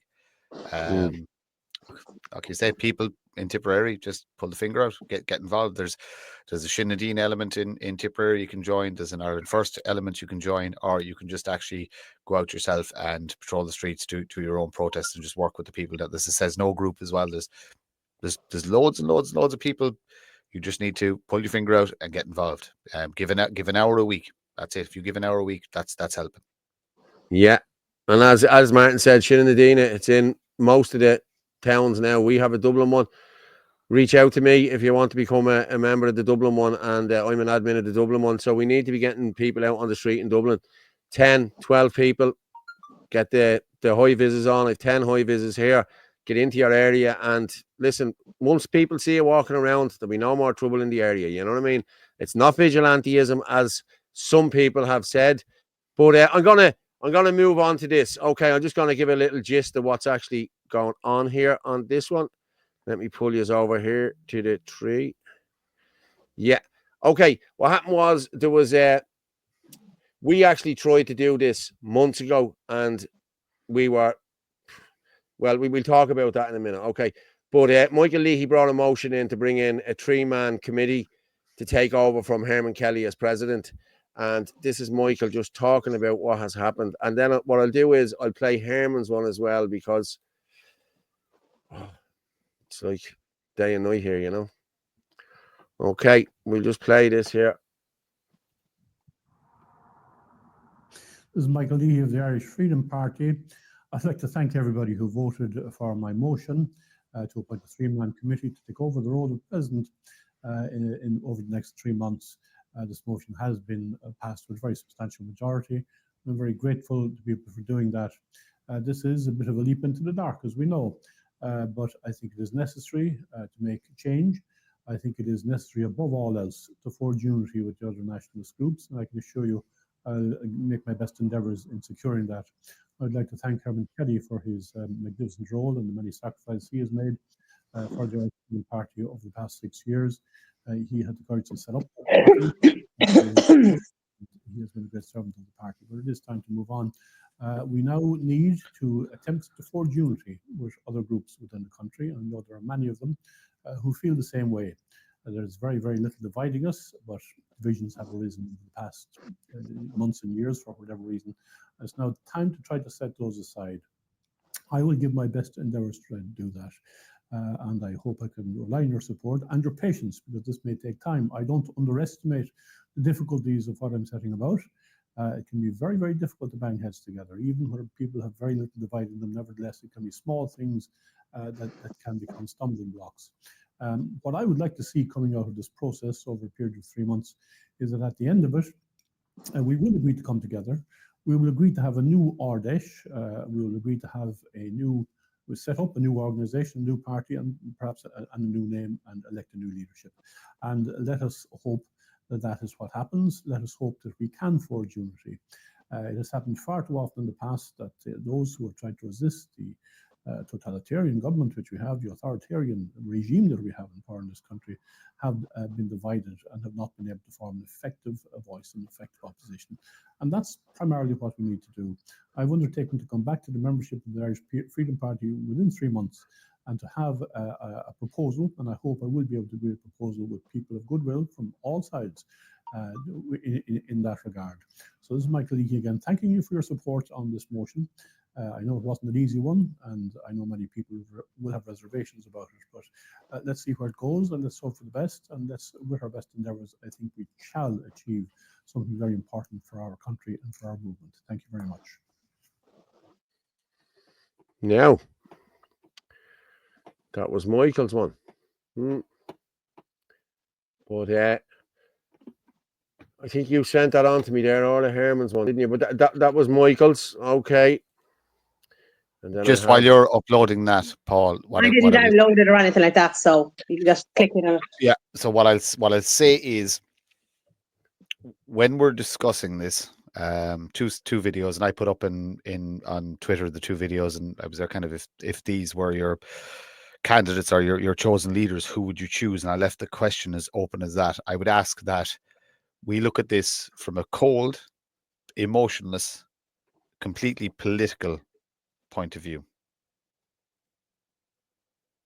The difference in the 2 videos.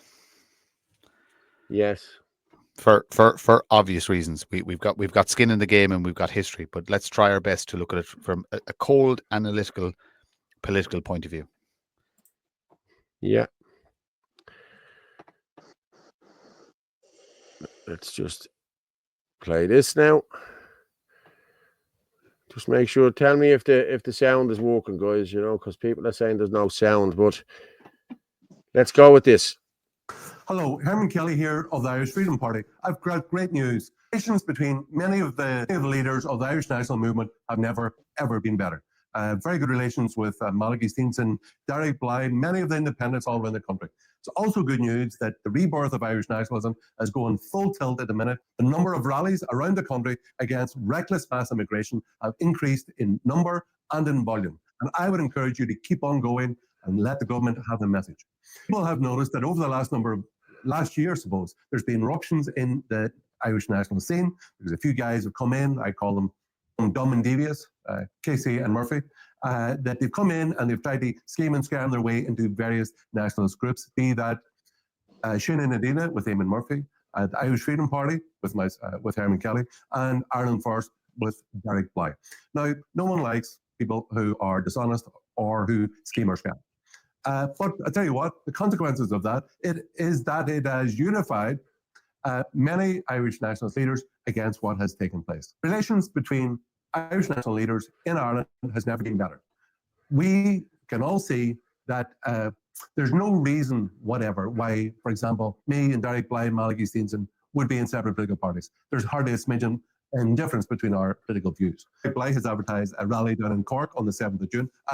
I would encourage you to go, hope to be there myself. And Malachy Steenson, who organised the Dublin one recently, he's having another one on the 22nd of June, again in Dublin. And again, I would encourage you to go to that. And it's great to see all around the country, be it in Trim, Bundoran, Letterkenny, Carrickmacross, great to see people coming together to protest, to protect their family, protect their communities all around the country.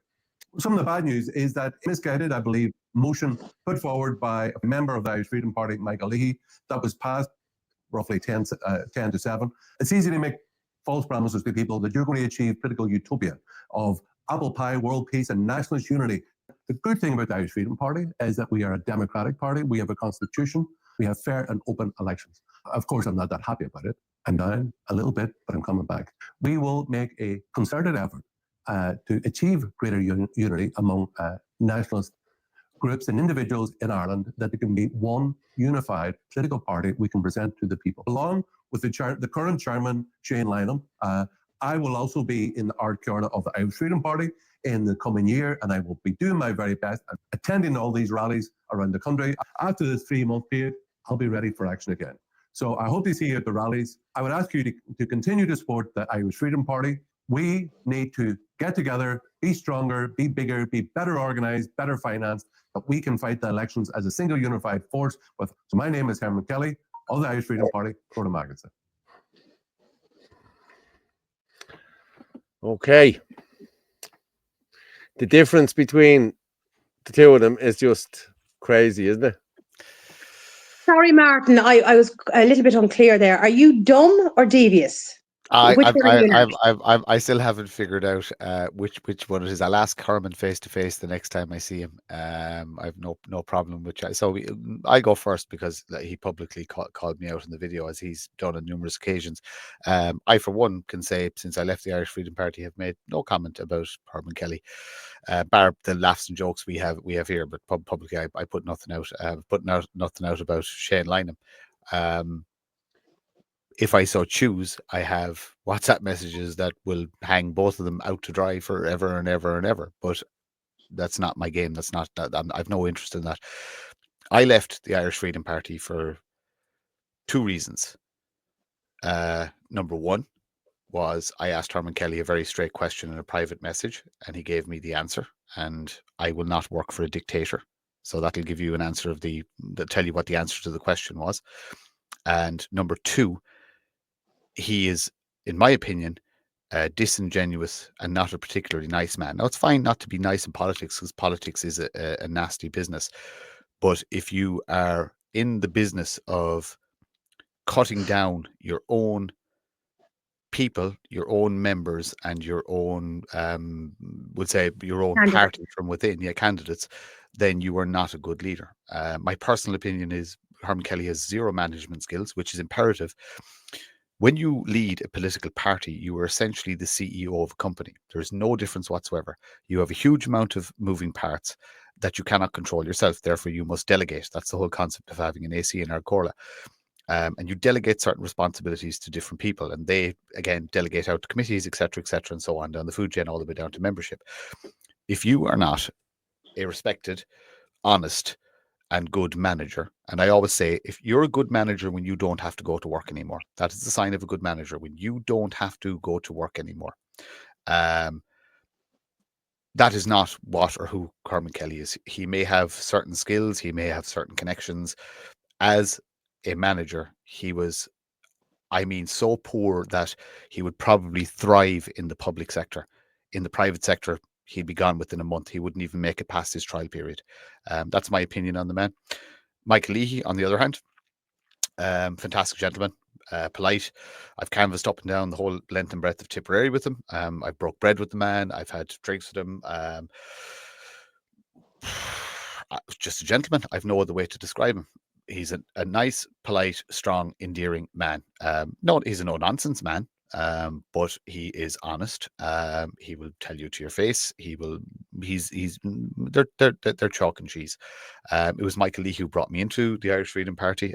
I have nothing but respect for the man, and will always respect the man, and will work with him on any project that we'll say will improve the country's outlook and the country's future. Herman Kelly, and I'm not sure if I've ever addressed this publicly. Herman Kelly accused me publicly of stealing party funds, which he knows is a lie. And then the chairman, Shane Lynham, I'm sure we'll talk about him later, had to put out a statement to all party members that this was in fact untrue. For that alone, I will never, ever, ever forgive Herman Kelly, because it is a despicable and disgraceful thing to do. It was a lie. He knew it was a lie, yet he proceeded ahead with it because of his own insecurity, I presume. I think he's a weak man in relation to being a leader. I don't think he's leadership material. I think he's a very weak, insecure man. I look forward to the next time I speak to him in person, because I don't shy away from my adversaries. And I will say to him to his face that you called me a liar and you were going to be held accountable for it. And he will be held accountable for it. He did many other things as well to me. I believe that the newspaper article that cost me my career was more than likely actually his doing. Because he likes the newspaper articles, he likes being in the paper. He has massive amounts of media connections. I can't prove it, but I strongly believe that he is feeding information to the media for his own narcissistic gain. Yeah, so I look forward to meeting the man in person again. There will come a time where we will have to sit in a room again. So Herman, I look forward to that. I really, really, really, really do, because unlike you, I will look a man in the eye, as I've done on numerous occasions. If somebody's wronged me, I will go to their face and I will say, "You wronged me," and I watch them squirm and scream away. And because people don't like confrontation, I relish it. I love it. So you will be held accountable. I'm going to zip my lip now. Thank you. Well, look, Martin, as you said yourself, I mean, videos were being put out accusing of us of being in secret meetings and cults and all that sort of utter nonsense. And well, myself and Paul cleared that up now the last couple of shows. But I used to get on ground with Herman. I thought he was all right until the general elections, and a lot of stuff has come out in the last couple of weeks. As I said, I'm not getting into the ins and outs of it. I've kind of said a few bits over the show. I hadn't spoken out over it in 8 months, because I don't like doing the stuff online. But I have, a very serious question needs to be asked as to why two candidates were pitted against each other during a general election to cause as much chaos as possible. And when one candidate offered to stand down, she was not allowed. And this caused so many rows and so many fights. And he stood back along with the chairman and allowed all this to go on. And the two of them are an absolute and utter disgrace for what they did during those elections. I'm sorry. You're okay, Orla. You've every right to be upset, because you bore the absolute brunt of what we now know was Shane Lynham's attempt to remove Herman for his own personal gain. And you were the pawn. We were all a little bit of a pawn, but you were the main pawn that was used and abused for Shane and Herman's little whatever. And you have to remember, I know this because I was in a group with Shane and Herman when I was asking Herman to step down for the greater good. And Shane was saying one thing in the group with myself and Herman, but was privately messaging me at the same time saying, "Oh yeah, keep going, keep it going, keep it going. Yeah, I've got your back." So look, Shane Lynham is as dirty as Herman Kelly is. And there are messages there. The person from Kilkenny, I agreed not to speak about him on publicly anymore. So, and he agreed as well, so I won't say his name. But the person from Kilkenny confirmed that with a public message he put out saying that Shane Lynham was had encouraged him to continue to fight with you publicly. So you did bear the brunt of it, Orla, and you know what? Fair play to you. You've come out the better person. You've come out a stronger person. You never stopped working. They've been embroiled in infighting, public infighting, and it's been laughable. In fairness, you know what I mean. What we've witnessed in the public domain in relation to everything went out there, like, so you could see every single little thing they were saying to each other. But you bore the brunt of it. But Orla, you've come out the other side. You've got your 3 shows per week. You're visiting the businesses. You have people coming up to you in the street like you're a celebrity. You've won the hearts and minds of so many people. So you won. That's all that matters. You won. Yeah, you had to go through absolute hell to get here, but you won. Right? You are the better person. Yeah, but it's not about winning. It's not that. Myself and the other candidate were played off against each other. And I highly doubt that both of us knew what was going on behind the scenes. And that is the problem. And when I offered on several occasions to stand down, I was told no. I was to keep running. I was the candidate, and that was it. And to pay no attention to the other person. And that caused so many rows and so many fights. And it wasn't just, I'm not getting upset for myself. I'm getting upset that all you guys were dragged into it as well. You were trying to defend me. Yous got slagged off as well. And Herman stood back, and the chairman, and let all this go on and on and on and on for months on end. And then they were up then pretending to support us and pretending to be on our side. Like, what sort of people do that? Do you know what I mean? And this has only come out in the last couple of weeks. You didn't even know. Career politicians do that. And that's what these people want to be. They don't have Ireland first and foremost. They want to be career politicians. And this is how career politicians act. So this is this. Look, it's who they are. They're the same as Fianna Fáil, Fine Gael, Sinn Féin, People for Profit. They're exactly the same. Your genuine politician will be as unpolished as we are, because we are very unpolished. Like Paul, myself, and Orla, we're unpolished, but we're genuine. You know what I mean? We're full of flaws. We're full of all the frailties of humanity, but for the most part, we don't lie. You know what I mean? We just say it as it is. We say unpopular things. We say silly things, but they're still true. You know what I mean? This is the difference.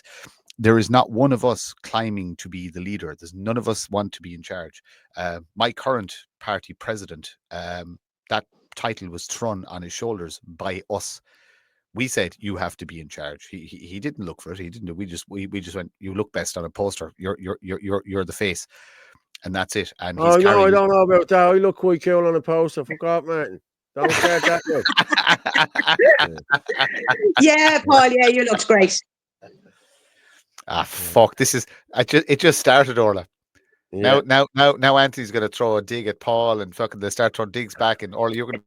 We're all right. We're good. It's just a vicious cycle that goes around. But anyway, that's the difference. Do you know what? Are we polished, suited, and booted, and full of bullshit? No, we're not. Okay. But do we have the capability to bring this country in the right direction? Absolutely, yes, 100%. Guess what? We're the same as ye. We're the same as everybody watching here. We're just ordinary people.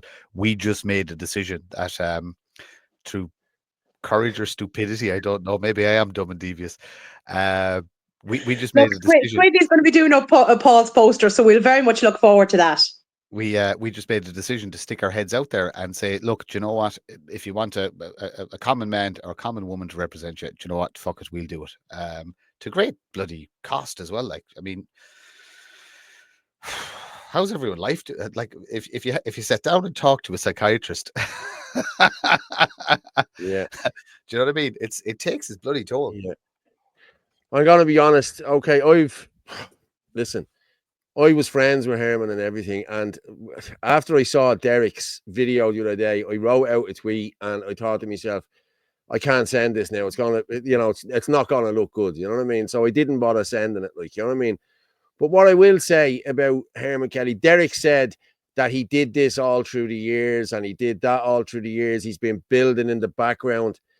Go ask the people who are in the party with him, who started the party with him. Ben Gilroy, Ben Scallon, Michael Burke, Theresa Cahill. They all walked away from the Irish Freedom Party for one reason and one reason only. It was because of Herman Kelly's leadership and the way he was bringing the party. But Herman Kelly spun it to me that, Dolores Cahill was a head case. Michael Burke was this. Ben Gilroy was that. You know, and I took that. I took that in. You know what I mean? And I thought they must be all fucking head cases. But then when I sat and spoke with these people and they told me the story of what has happened. Now, Derek probably needs to meet some of them people and find out exactly what Herman Kelly is like. But what I will say as well, last year, Herman Kelly doxed a guy called Thomas O'Reilly. I think he's a National Party guy. I think he does a bit of work for the Burkean as well. I think he doxed him. He is a nationalist. Another nationalist should not dox another nationalist. Whatever about doxing lefties. And then he done the same on one of his own members, Owen O'Sullivan from Cork. He doxed him as a British soldier, ex-British soldier, this, that, and the other. Now, anyone who doxes people, as far as I'm concerned, is a rat and a tout. And if anybody gets into bed with Herman Kelly, they're supporting people who dox people, and that should not happen in this country ever. If we have an issue with people, we talk to people. We don't go and do what he did and throw out all that shit and tell lies. There's people ringing me saying, Anthony's this and Martin's that, and because of Herman Kelly. Alan Fagan was another prime example as well. Alan Fagan disclosed everything to Herman and the three-man committee that brought Alan Fagan in. And then he had a row with Alan Fagan on the Saturday, and the Sunday World ran with Alan Fagan's criminal convictions on the Sunday. Very coincidental. Do you not think so? And as you said, Herman has all of these people in the press. He worked in the press. He's a press secretary. You know what I mean? But as I said, you dox anybody. You know what I mean? That's it. you have no place in the nationalist movement. And if I'm going to be honest, I won't be moving forward with Herman Kelly if he's still in the nationalist movement. He can play with Derek Bly, he can play with Malik, he can play whoever he wants. But anyone who doxes anybody is a rat in my books and in everyone else's books. So I will tell everyone here and now, anyone who gets into bed with Herman Kelly or has talks with Herman Kelly is condoning him doxing nationalists. And that should never happen in this country. So he needs to be gone. My rant over. And I know you used to talk about Michael Leahy there, like, so I would have done a good bit for Michael Leahy down in Carlow, because when he was running for the Europeans, I would have done a lot of canvassing for him and helped him. Not canvassing, I did a small bit of canvassing, but I would have done a huge amount of leaflet drops for him and helped put up his posters in Kilkenny and all that sort of stuff. And I have great respect for Michael. And I have to say, he has always treated me with the utmost respect. He always did. And like, when you say about Herman, I always got on ground with Herman up until the general elections. He completely changed during the general elections. And I didn't see that side to him. But, as I said, you can't be putting out blatant lies about people and think that's okay. That is not okay. And especially, I'd understand if we were constantly attacking and it was us putting up stuff. I'd get it, fair enough. But we haven't. I mean, I never even publicly came out online that I had left IFP.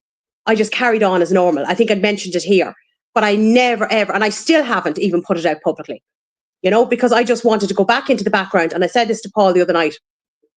I know I was accused of this, that, and the other. And I just said, I wanted to prove it. I am helping out, on Ireland First, but I am not on the AC. I do not have any position.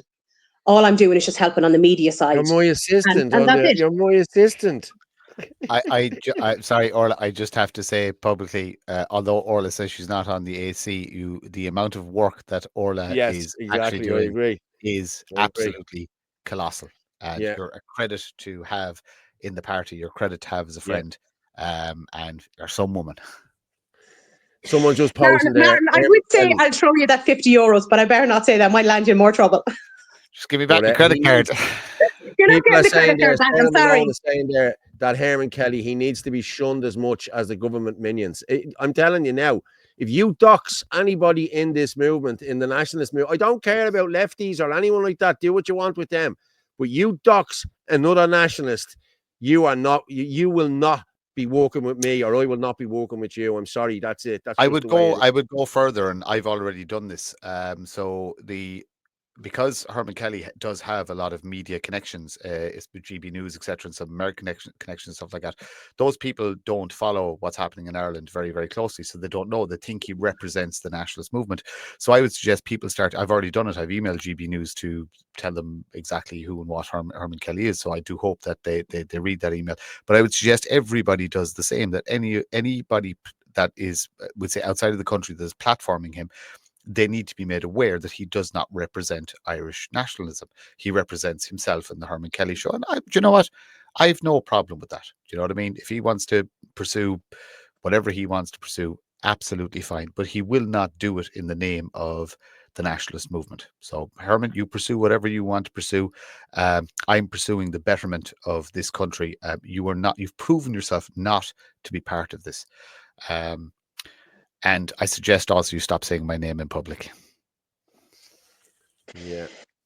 Now, I mean, I see Eddie put up a comment there now. There was a revelation there the other day now between Paul and Herman. None of us knew that the two of you are very close, Paul. Have you got it? It is worth showing. It really is. If you haven't. It wasn't Herman. That's not what I said. I just want to know who was on top. Ugh. Nobody. That was brilliant. You have to give Dave I swear to God, you have to give it to him. He's so funny. He spooned. That was brilliant, Paul. It was, I have to say now. Oh, thanks very much, Patter. Yeah, Patter, you up. Yeah. Yeah, it's the Orla show.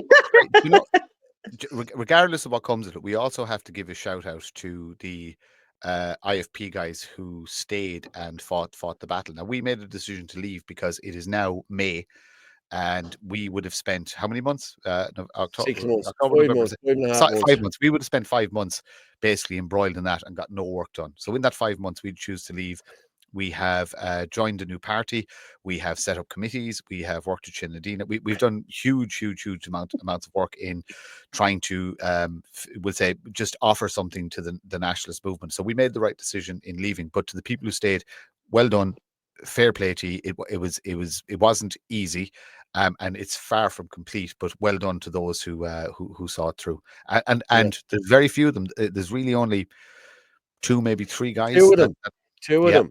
That did this. So we won't name names because it's still ongoing. But fair play to those people that's all that true. And regardless of Mike Lee, he will always have my respect because, like I said, I broke bread with the man, and he's an absolute. I just want to give a shout out there. Kevin Coyle there for Coolock says no. First time listening, very enjoyable. Fair play to you, Kevin, for being. You are all still up there, holding the fort up there. Fair play. I seen you got burnt out last week again, and you came back again and fixed it all up again. So big shout out to the lads in Coolock. Fair play to you all. No, like I agree with you, Martin, what you're saying. Like that is why I will never, and I have never ever said anything about IFP, because there is some fantastic people still involved in IFP, and there is, you know. And you know, like as I said, we're like there's a lot of us still all friends with each other, you know. Oh yeah, absolutely. Eddie says he had to console all my female groupies. That video was very real. I thought that was funny there. I'd say Paul is more of a catcher in the picture. I like that. Even more Orla, I'm just glad the heat is off me now. They're all looking at Paul as the pin-up boy. Yeah, all right. Dahi, Kevin Coyle, a man making history for his community. Yeah, fair play. He's up there all the time. Yup, Coyle. Yeah, Jesus, Kevin, you should come on one of the nights, Kevin. I'll get you on one of the nights. Nice to see Kevin giving support again. Mending bridges, fair play. Well, me and Kev had a chat a couple of weeks ago, and listen, me and Kevin didn't fall out for anything. Me and Kevin did on each other. You know what I mean? It was more so over other people. So yeah, that's no problem. But the others, I won't be mending bridges with. You know what I mean? As I said, I never fell out with Kevin. We did no wrong on each other. But the people that did wrong on me, I'll never.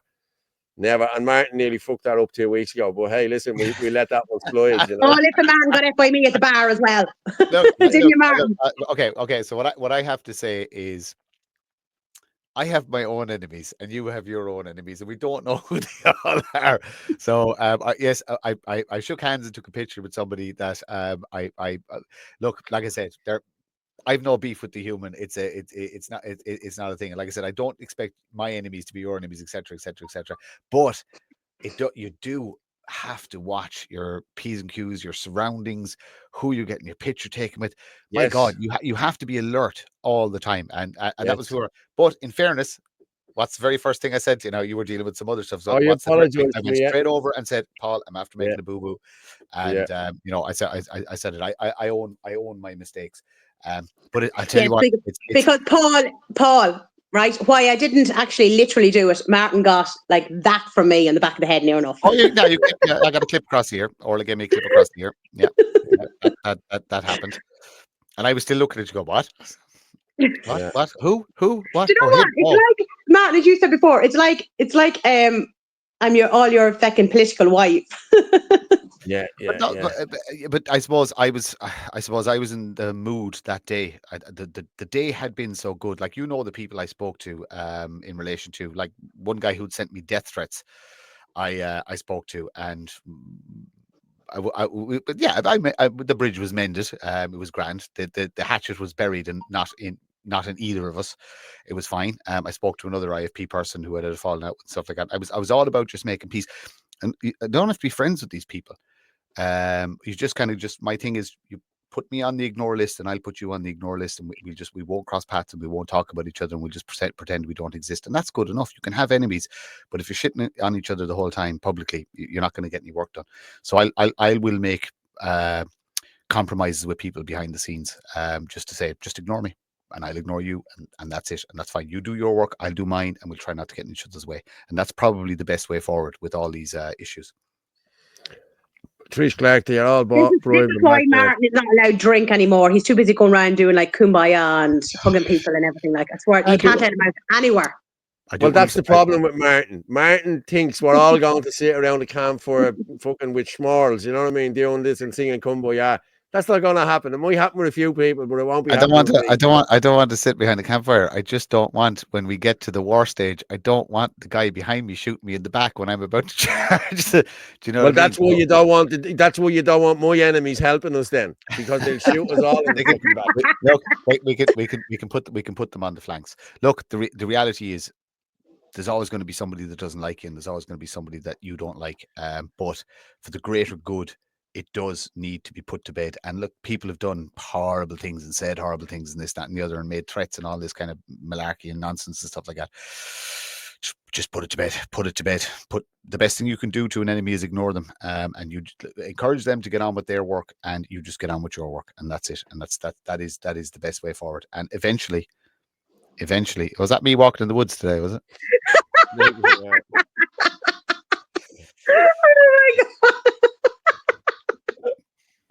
That was sent That's Eddie. That's Eddie because he's calling me a leprechaun now. He's after my pot of gold. It's not Eddie. Isn't it? Eddie. Isn't no, it? All right, apologies, Eddie. Lord God. Hey, listen, I'm way more. Unless Eddie's out there having a sex change and looks kind of pretty, like, you know what I mean? But no, I'm sorry. I'm way more buff than that. Yeah. Okay, hold on for a minute. Let's see if I got more videos here. I tell you what I'm going to go with. I'm going to go with the Nick Delahanty video, and we'll come back and talk about that. Oh, we need to do that Cal one as well. That Cal one is very, very good. Can we do Cal first then? No, you can do the Nick Delahanty one and then do the Cal one afterwards. Okay, and we'll be back to talk. Controversial enterprise because it's taking up a hotel in a local area. It's soaking up resources, and then for the ultimate beneficiary of these lucrative contracts to not be contributing back to tax, it's crazy. And that's why, I'm just so, I get so animated because I don't understand how none of the opposition are really calling this out. And I'm like, do they not get it? Are they not looking, or are there other more malevolent reasons why they're not doing it?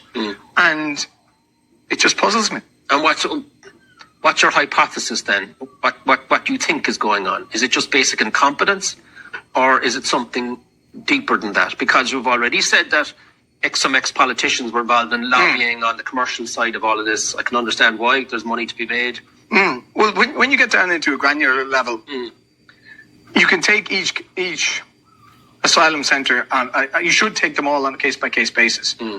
But there's a common theme of there's either a really tax-efficient corporate structure, or there's an Irish Celtic Tiger cowboy on the receiving end. Right. Now, that's a generalization, but we can delve into it. And so one of the ones I exposed, I suppose, during the last week or two, was this cafe.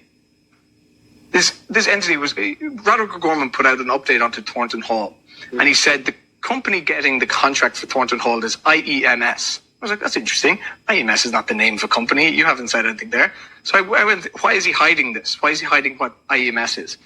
So I went and looked. The full name was IGO Emergency Services, right? So, okay, we were IGO Emergency Services. Realized IGO Emergency Services is just a business name, and it's ultimately owned by a cafe called IGO Cafe Limited. I'm like, wait a second. A cafe is in receipt of 30 million euro contracts every year to run the most controversial operation in the country at the moment. Who's this cafe? You delve into who the directors are. It's an Irish company. Yeah. I'm surprised you haven't seen this. This is brilliant. The two directors of the cafe are two ladies, Anne Murphy and Andreas, Martina Andreas or something like that. They're like, who are these people? The company, they've just paid themselves, according to the last accounts, 1.3 million in director's fees. And I'm like, who are these people? These should be warranted for Entrepreneur of the Year. Why are they on the David Williams podcast? Like, these are incredible entrepreneurs to have this company. And I put this out and I was like, who are these people? Because this is incredible. And then I got an incredible amount of messages saying, we know who owns that. And it was a guy called David Mooney. It was an open secret about who owns it. And I was like, well, where's his name written down? And then we went to commencement notices, construction commencement planning notices, and we saw that on that notice, he had written his name down as the owner. applicant, yeah. And then you get into, okay, well, who's this guy? And then, interestingly, what we found was local politicians have all been into his cafe and taken photos. Like, so he's really politically connected. And I've called this out, and there's been no response.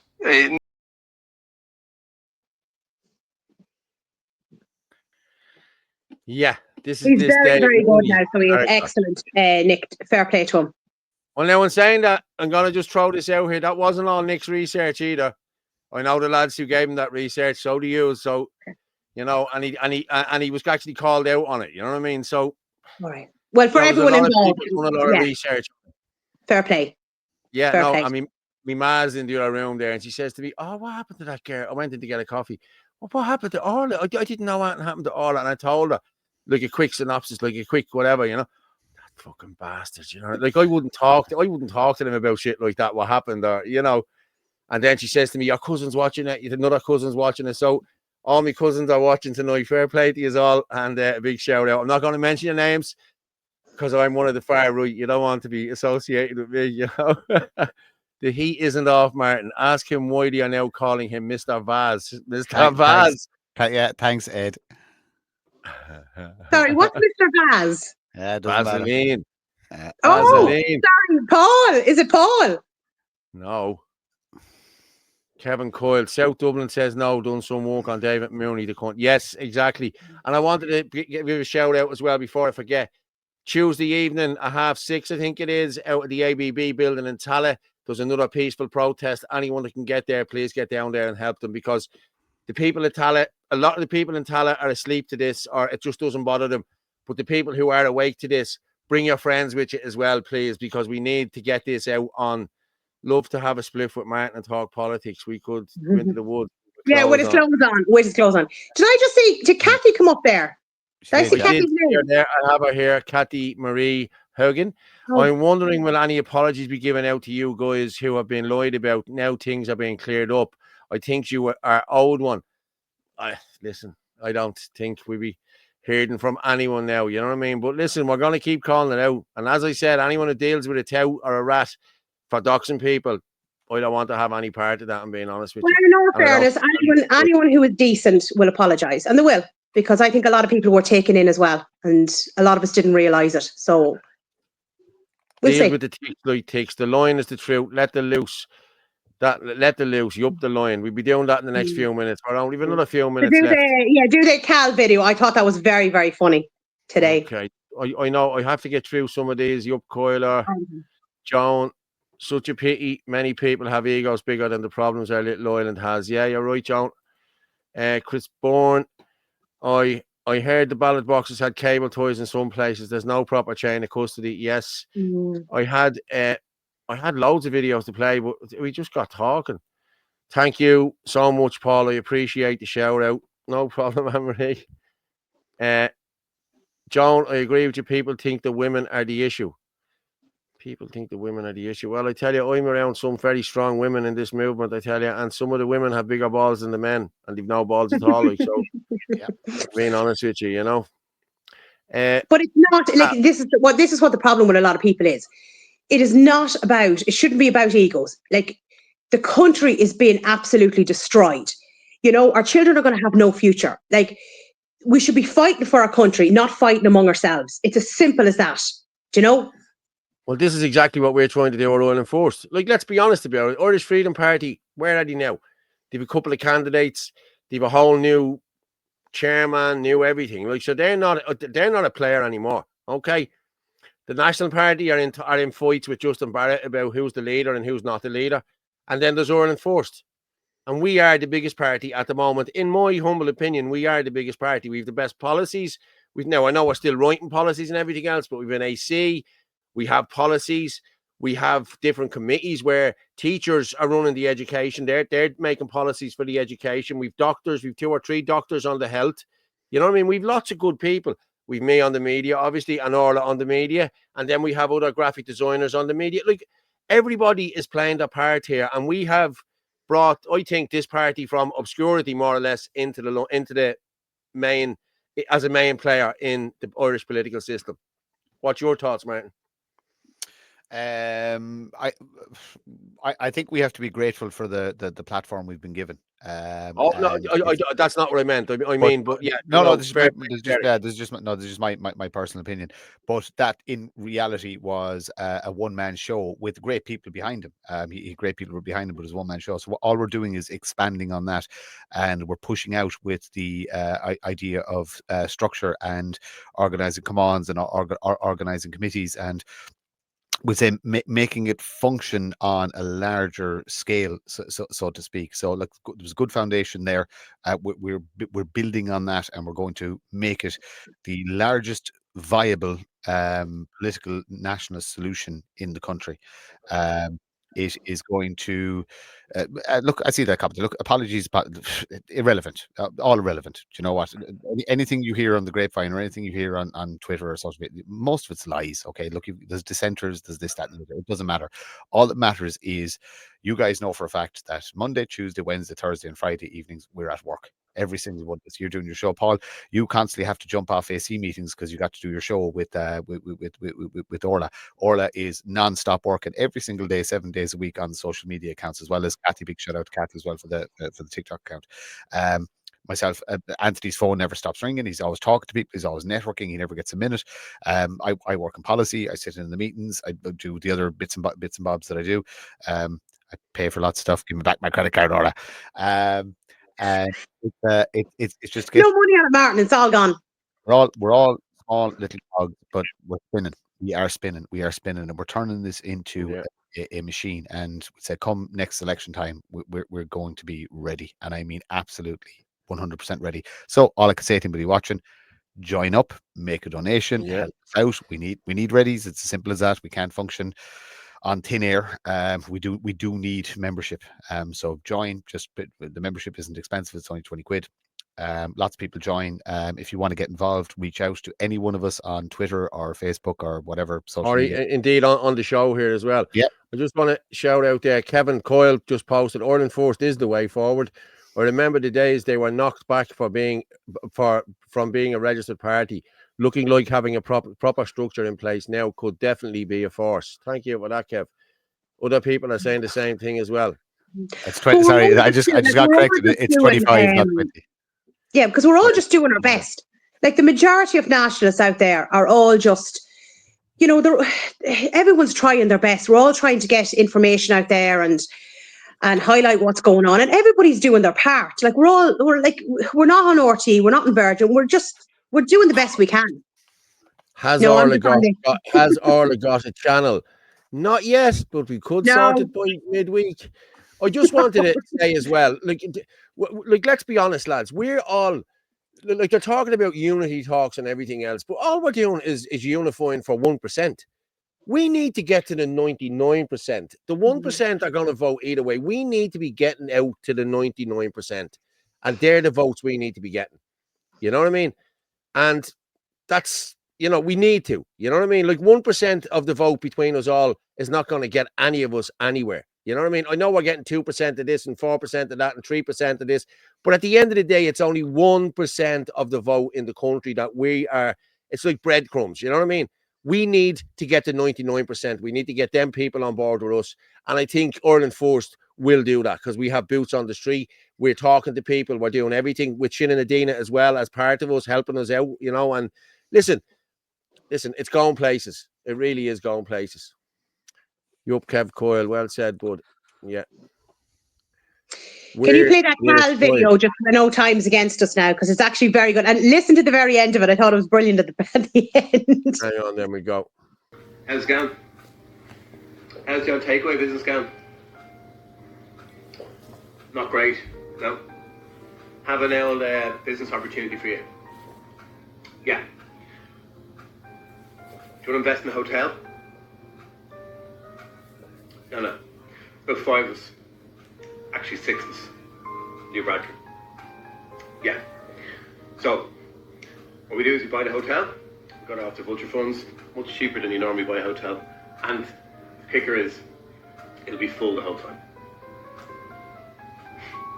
No, they're not coming. No. No. It won't be tourists. It won't be tourists. Refugees. Yeah. No. No. Doesn't matter if there's women or children. Does it matter if there's women or children? Doesn't matter. Once they're full. You get third time the occupancy. Yeah. The government pays for it. They get a kicker. We make our money. Full occupancy all year round. Yeah, probably, no, not great for the economy. Yeah, not great for the local economy, correct? But it's good for us, good for our pockets. Does it matter if they're coming from war-torn countries? It doesn't fucking matter, pal. It doesn't fucking matter. There'd be mostly men coming in. They're shipping them in from all over the fucking place. It doesn't matter if they haven't got a passport. They'll fuck them in the bin.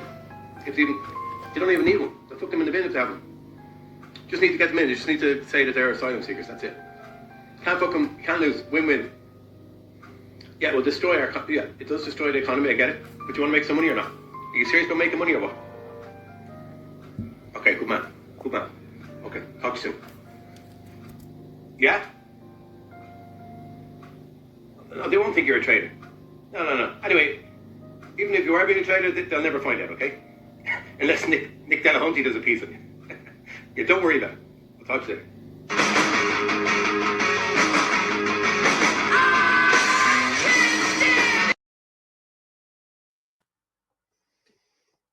He's deadly, your man, Carl, isn't he? I really do. I happened to just come across it. Somebody had shared it on X, and I was like, "Oh, that is brilliant!" I just love the bit at the end, like unless Nick does an expose on you, like, do you know what I mean? I thought it was so funny. But listen, this is what's going on. It's like I've said this before.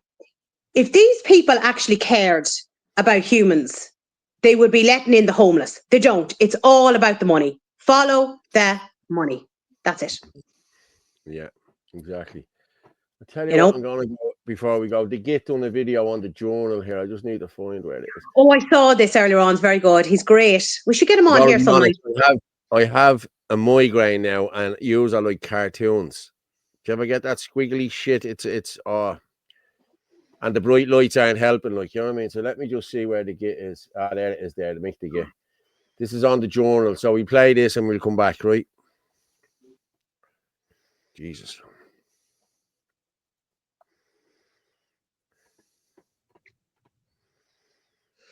And it was all over there. It's Sunday morning, so how can us at the journal.ie gaslight people today? Oh yeah, notion that refugees get special treatment in healthcare is wrong, specialist says. Now remember, it's 2025, so refugee means anything from an actual refugee to asylum seeker, asylum scammer, undocumented illegal migrant. The list is endless. Vigilance is required to ensure nurses don't go down the far-right rabbit hole. Most of the article is an absolute nottenburger. There is a myth that nurses can't be racist, nurses can't be far-right politically. An academic himself, Boyle, said that while there is a lot of research being done on transcultural care, we do need to be careful and actively discourage discrimination, which he says has no place in nursing. We need to provide nurses with safe, informed education facilitation around how to counteract that narrative and how to speak out, he said, referencing far-right thinking. I personally don't think nurses discriminate against anyone. But hey, you need to be educated against wrong think. But let's get back to this. The migrants are getting special treatment in the Irish healthcare system is wrong. Well, as a proud, prominent figure in the big, bad, far-away, far-right in Ireland, let me bring you all down a rabbit hole. That title, by the way, comes from the establishment minions on the left, two of whom, I kid you not, have said that I'm the leader of the Irish wing of the KKK. But back to the rabbit hole. Free GP clinics. These services are for Roma communities, protection applicants and undocumented migrants only. Doctors' lists around the country are full, and it can be very hard to get an appointment. They're turning people away. It's a crisis. Also, for a country of just over 5 million people, we have over 800,000 people on hospital waiting lists. Social inclusion in Dublin Northwest. Social inclusion services. Asylum seeker unit. Psychology services for refugees and asylum seekers. We have a mental health crisis in Ireland. The waiting lists are huge. They won't tell us the real numbers, but there are over 4,000 children on them lists. But if you're an asylum seeker, there's special treatment there just for you. But not according to Dr. Boyle, a clinical nurse specialist in migrant health. A man whose actual job role includes giving migrants special treatment. As I said in the beginning, gaslighting. Oh, and what happens all these crises when you add anyone to the population, let alone an uncapped number? They get worse. That's what happens. A lot worse.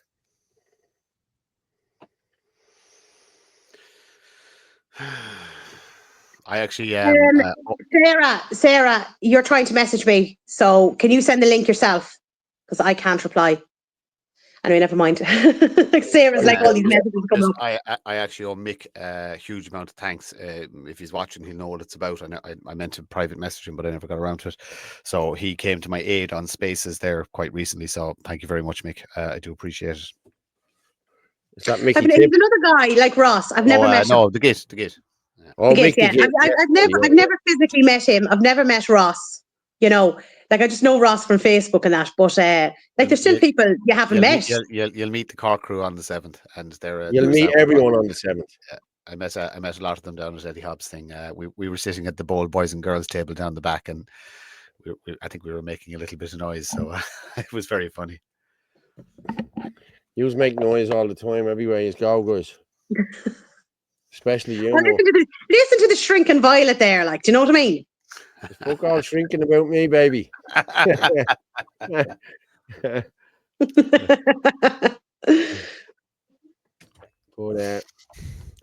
yeah, I think we're all right there now with video. So,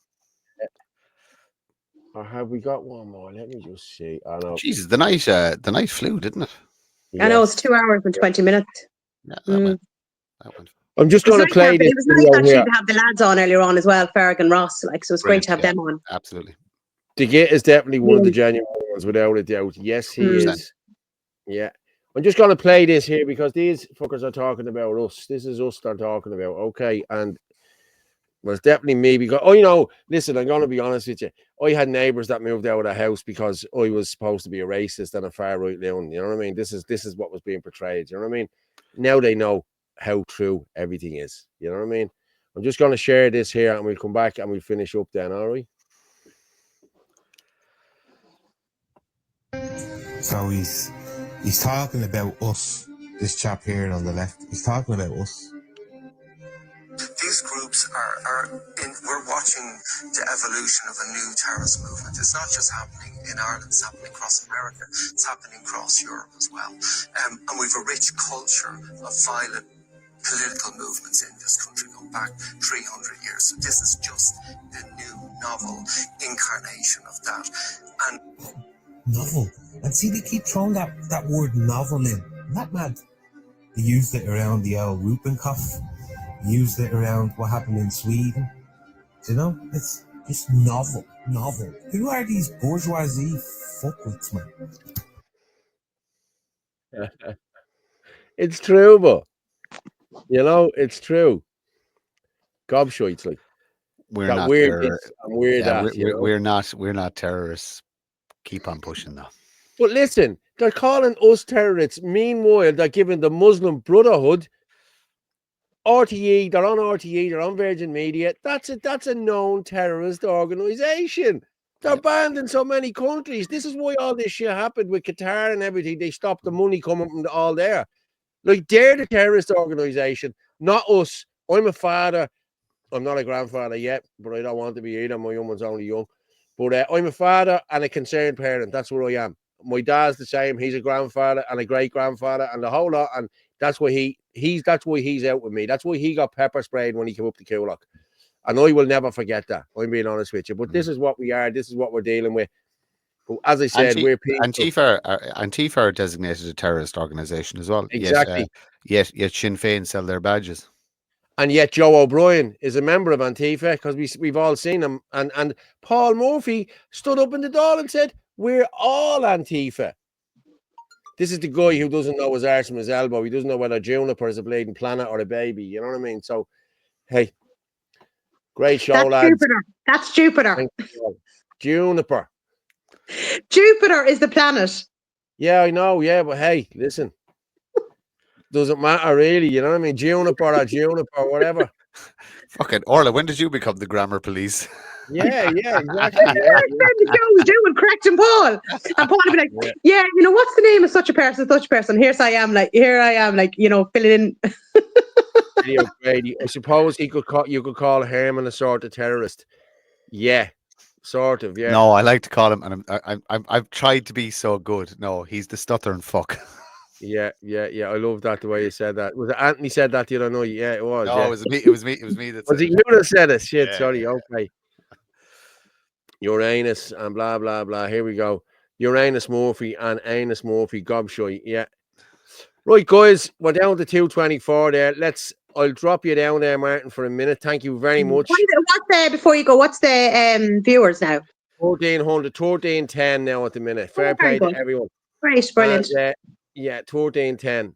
And there it is Right. there, 14. I'm not putting up 1410. It's fuck that. Martin no, will be on the next night now with no clothes on him, so hopefully that'll bring up the viewers. Well, maybe It'll bring them up or it'll bring them down. If Martin did a strip, and maybe someone would do it, but buy us a coffee. But hey, I could do a strip myself for a coffee. I don't know, I want to Bulmer. I sent a message to Martin earlier on, going to slag off, and he thought I was serious. He thought me and him were kind of falling out. Yeah, I actually got a fright there. Jesus Christ, you definitely have a career in voice acting. Message, and I was like starting to give out to him, and he was like, he obviously thought I was being serious, and then I was slagging him off. It was over Bulmers. A friend of ours decided to get him Bulmers and not me, and I'm just disgusted over it. I'm not having that, Martin. If you want people, please join and help Ireland first. Drop in and join. As Martin said, it's 25 quid. A little bit of a strip tease, Martin, to finish up. Eddie now. Eddie. Wait till Squidly sees this tomorrow. Yeah. What's this? Paul, the mayor of Derry is selected, not elected. When you call people protesting Dublin terrorists and the URA terrorists, in her opinion. Yeah, I know. Here we go, Pata. Launch the line, Fitz. Let her roar. I will indeed. Martin, I will talk to you in a few minutes. Just hang on down in the green room. Orla, thank you very much. It's been emotional, as always. Thank you very much. Yeah, literally this evening. I'm done talking. I'm done, Paul. I've had enough. I have a headache. I come on here for a bit of crack. Yeah, I know. And you're good crack. Fair play to you. Go on, I'll talk to you in a minute. And we'll just make me bigger. Boom. Well, people, as I said, I have a whopper of a headache. Like, you know what I mean? As I said, now we're up to 14:15 or up to 14:15 now at the minute. Yeah, that's what we're up to. If you can, buy us a coffee, people, and if you want to send in more stuff there, it's on WhatsApp 0892031521.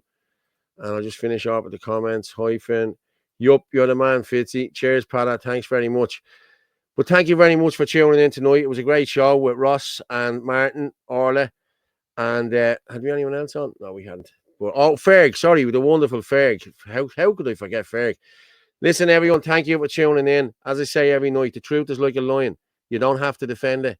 You just let it loose and it will defend itself. Good night and God bless everyone. Take care. Aaron Gobra.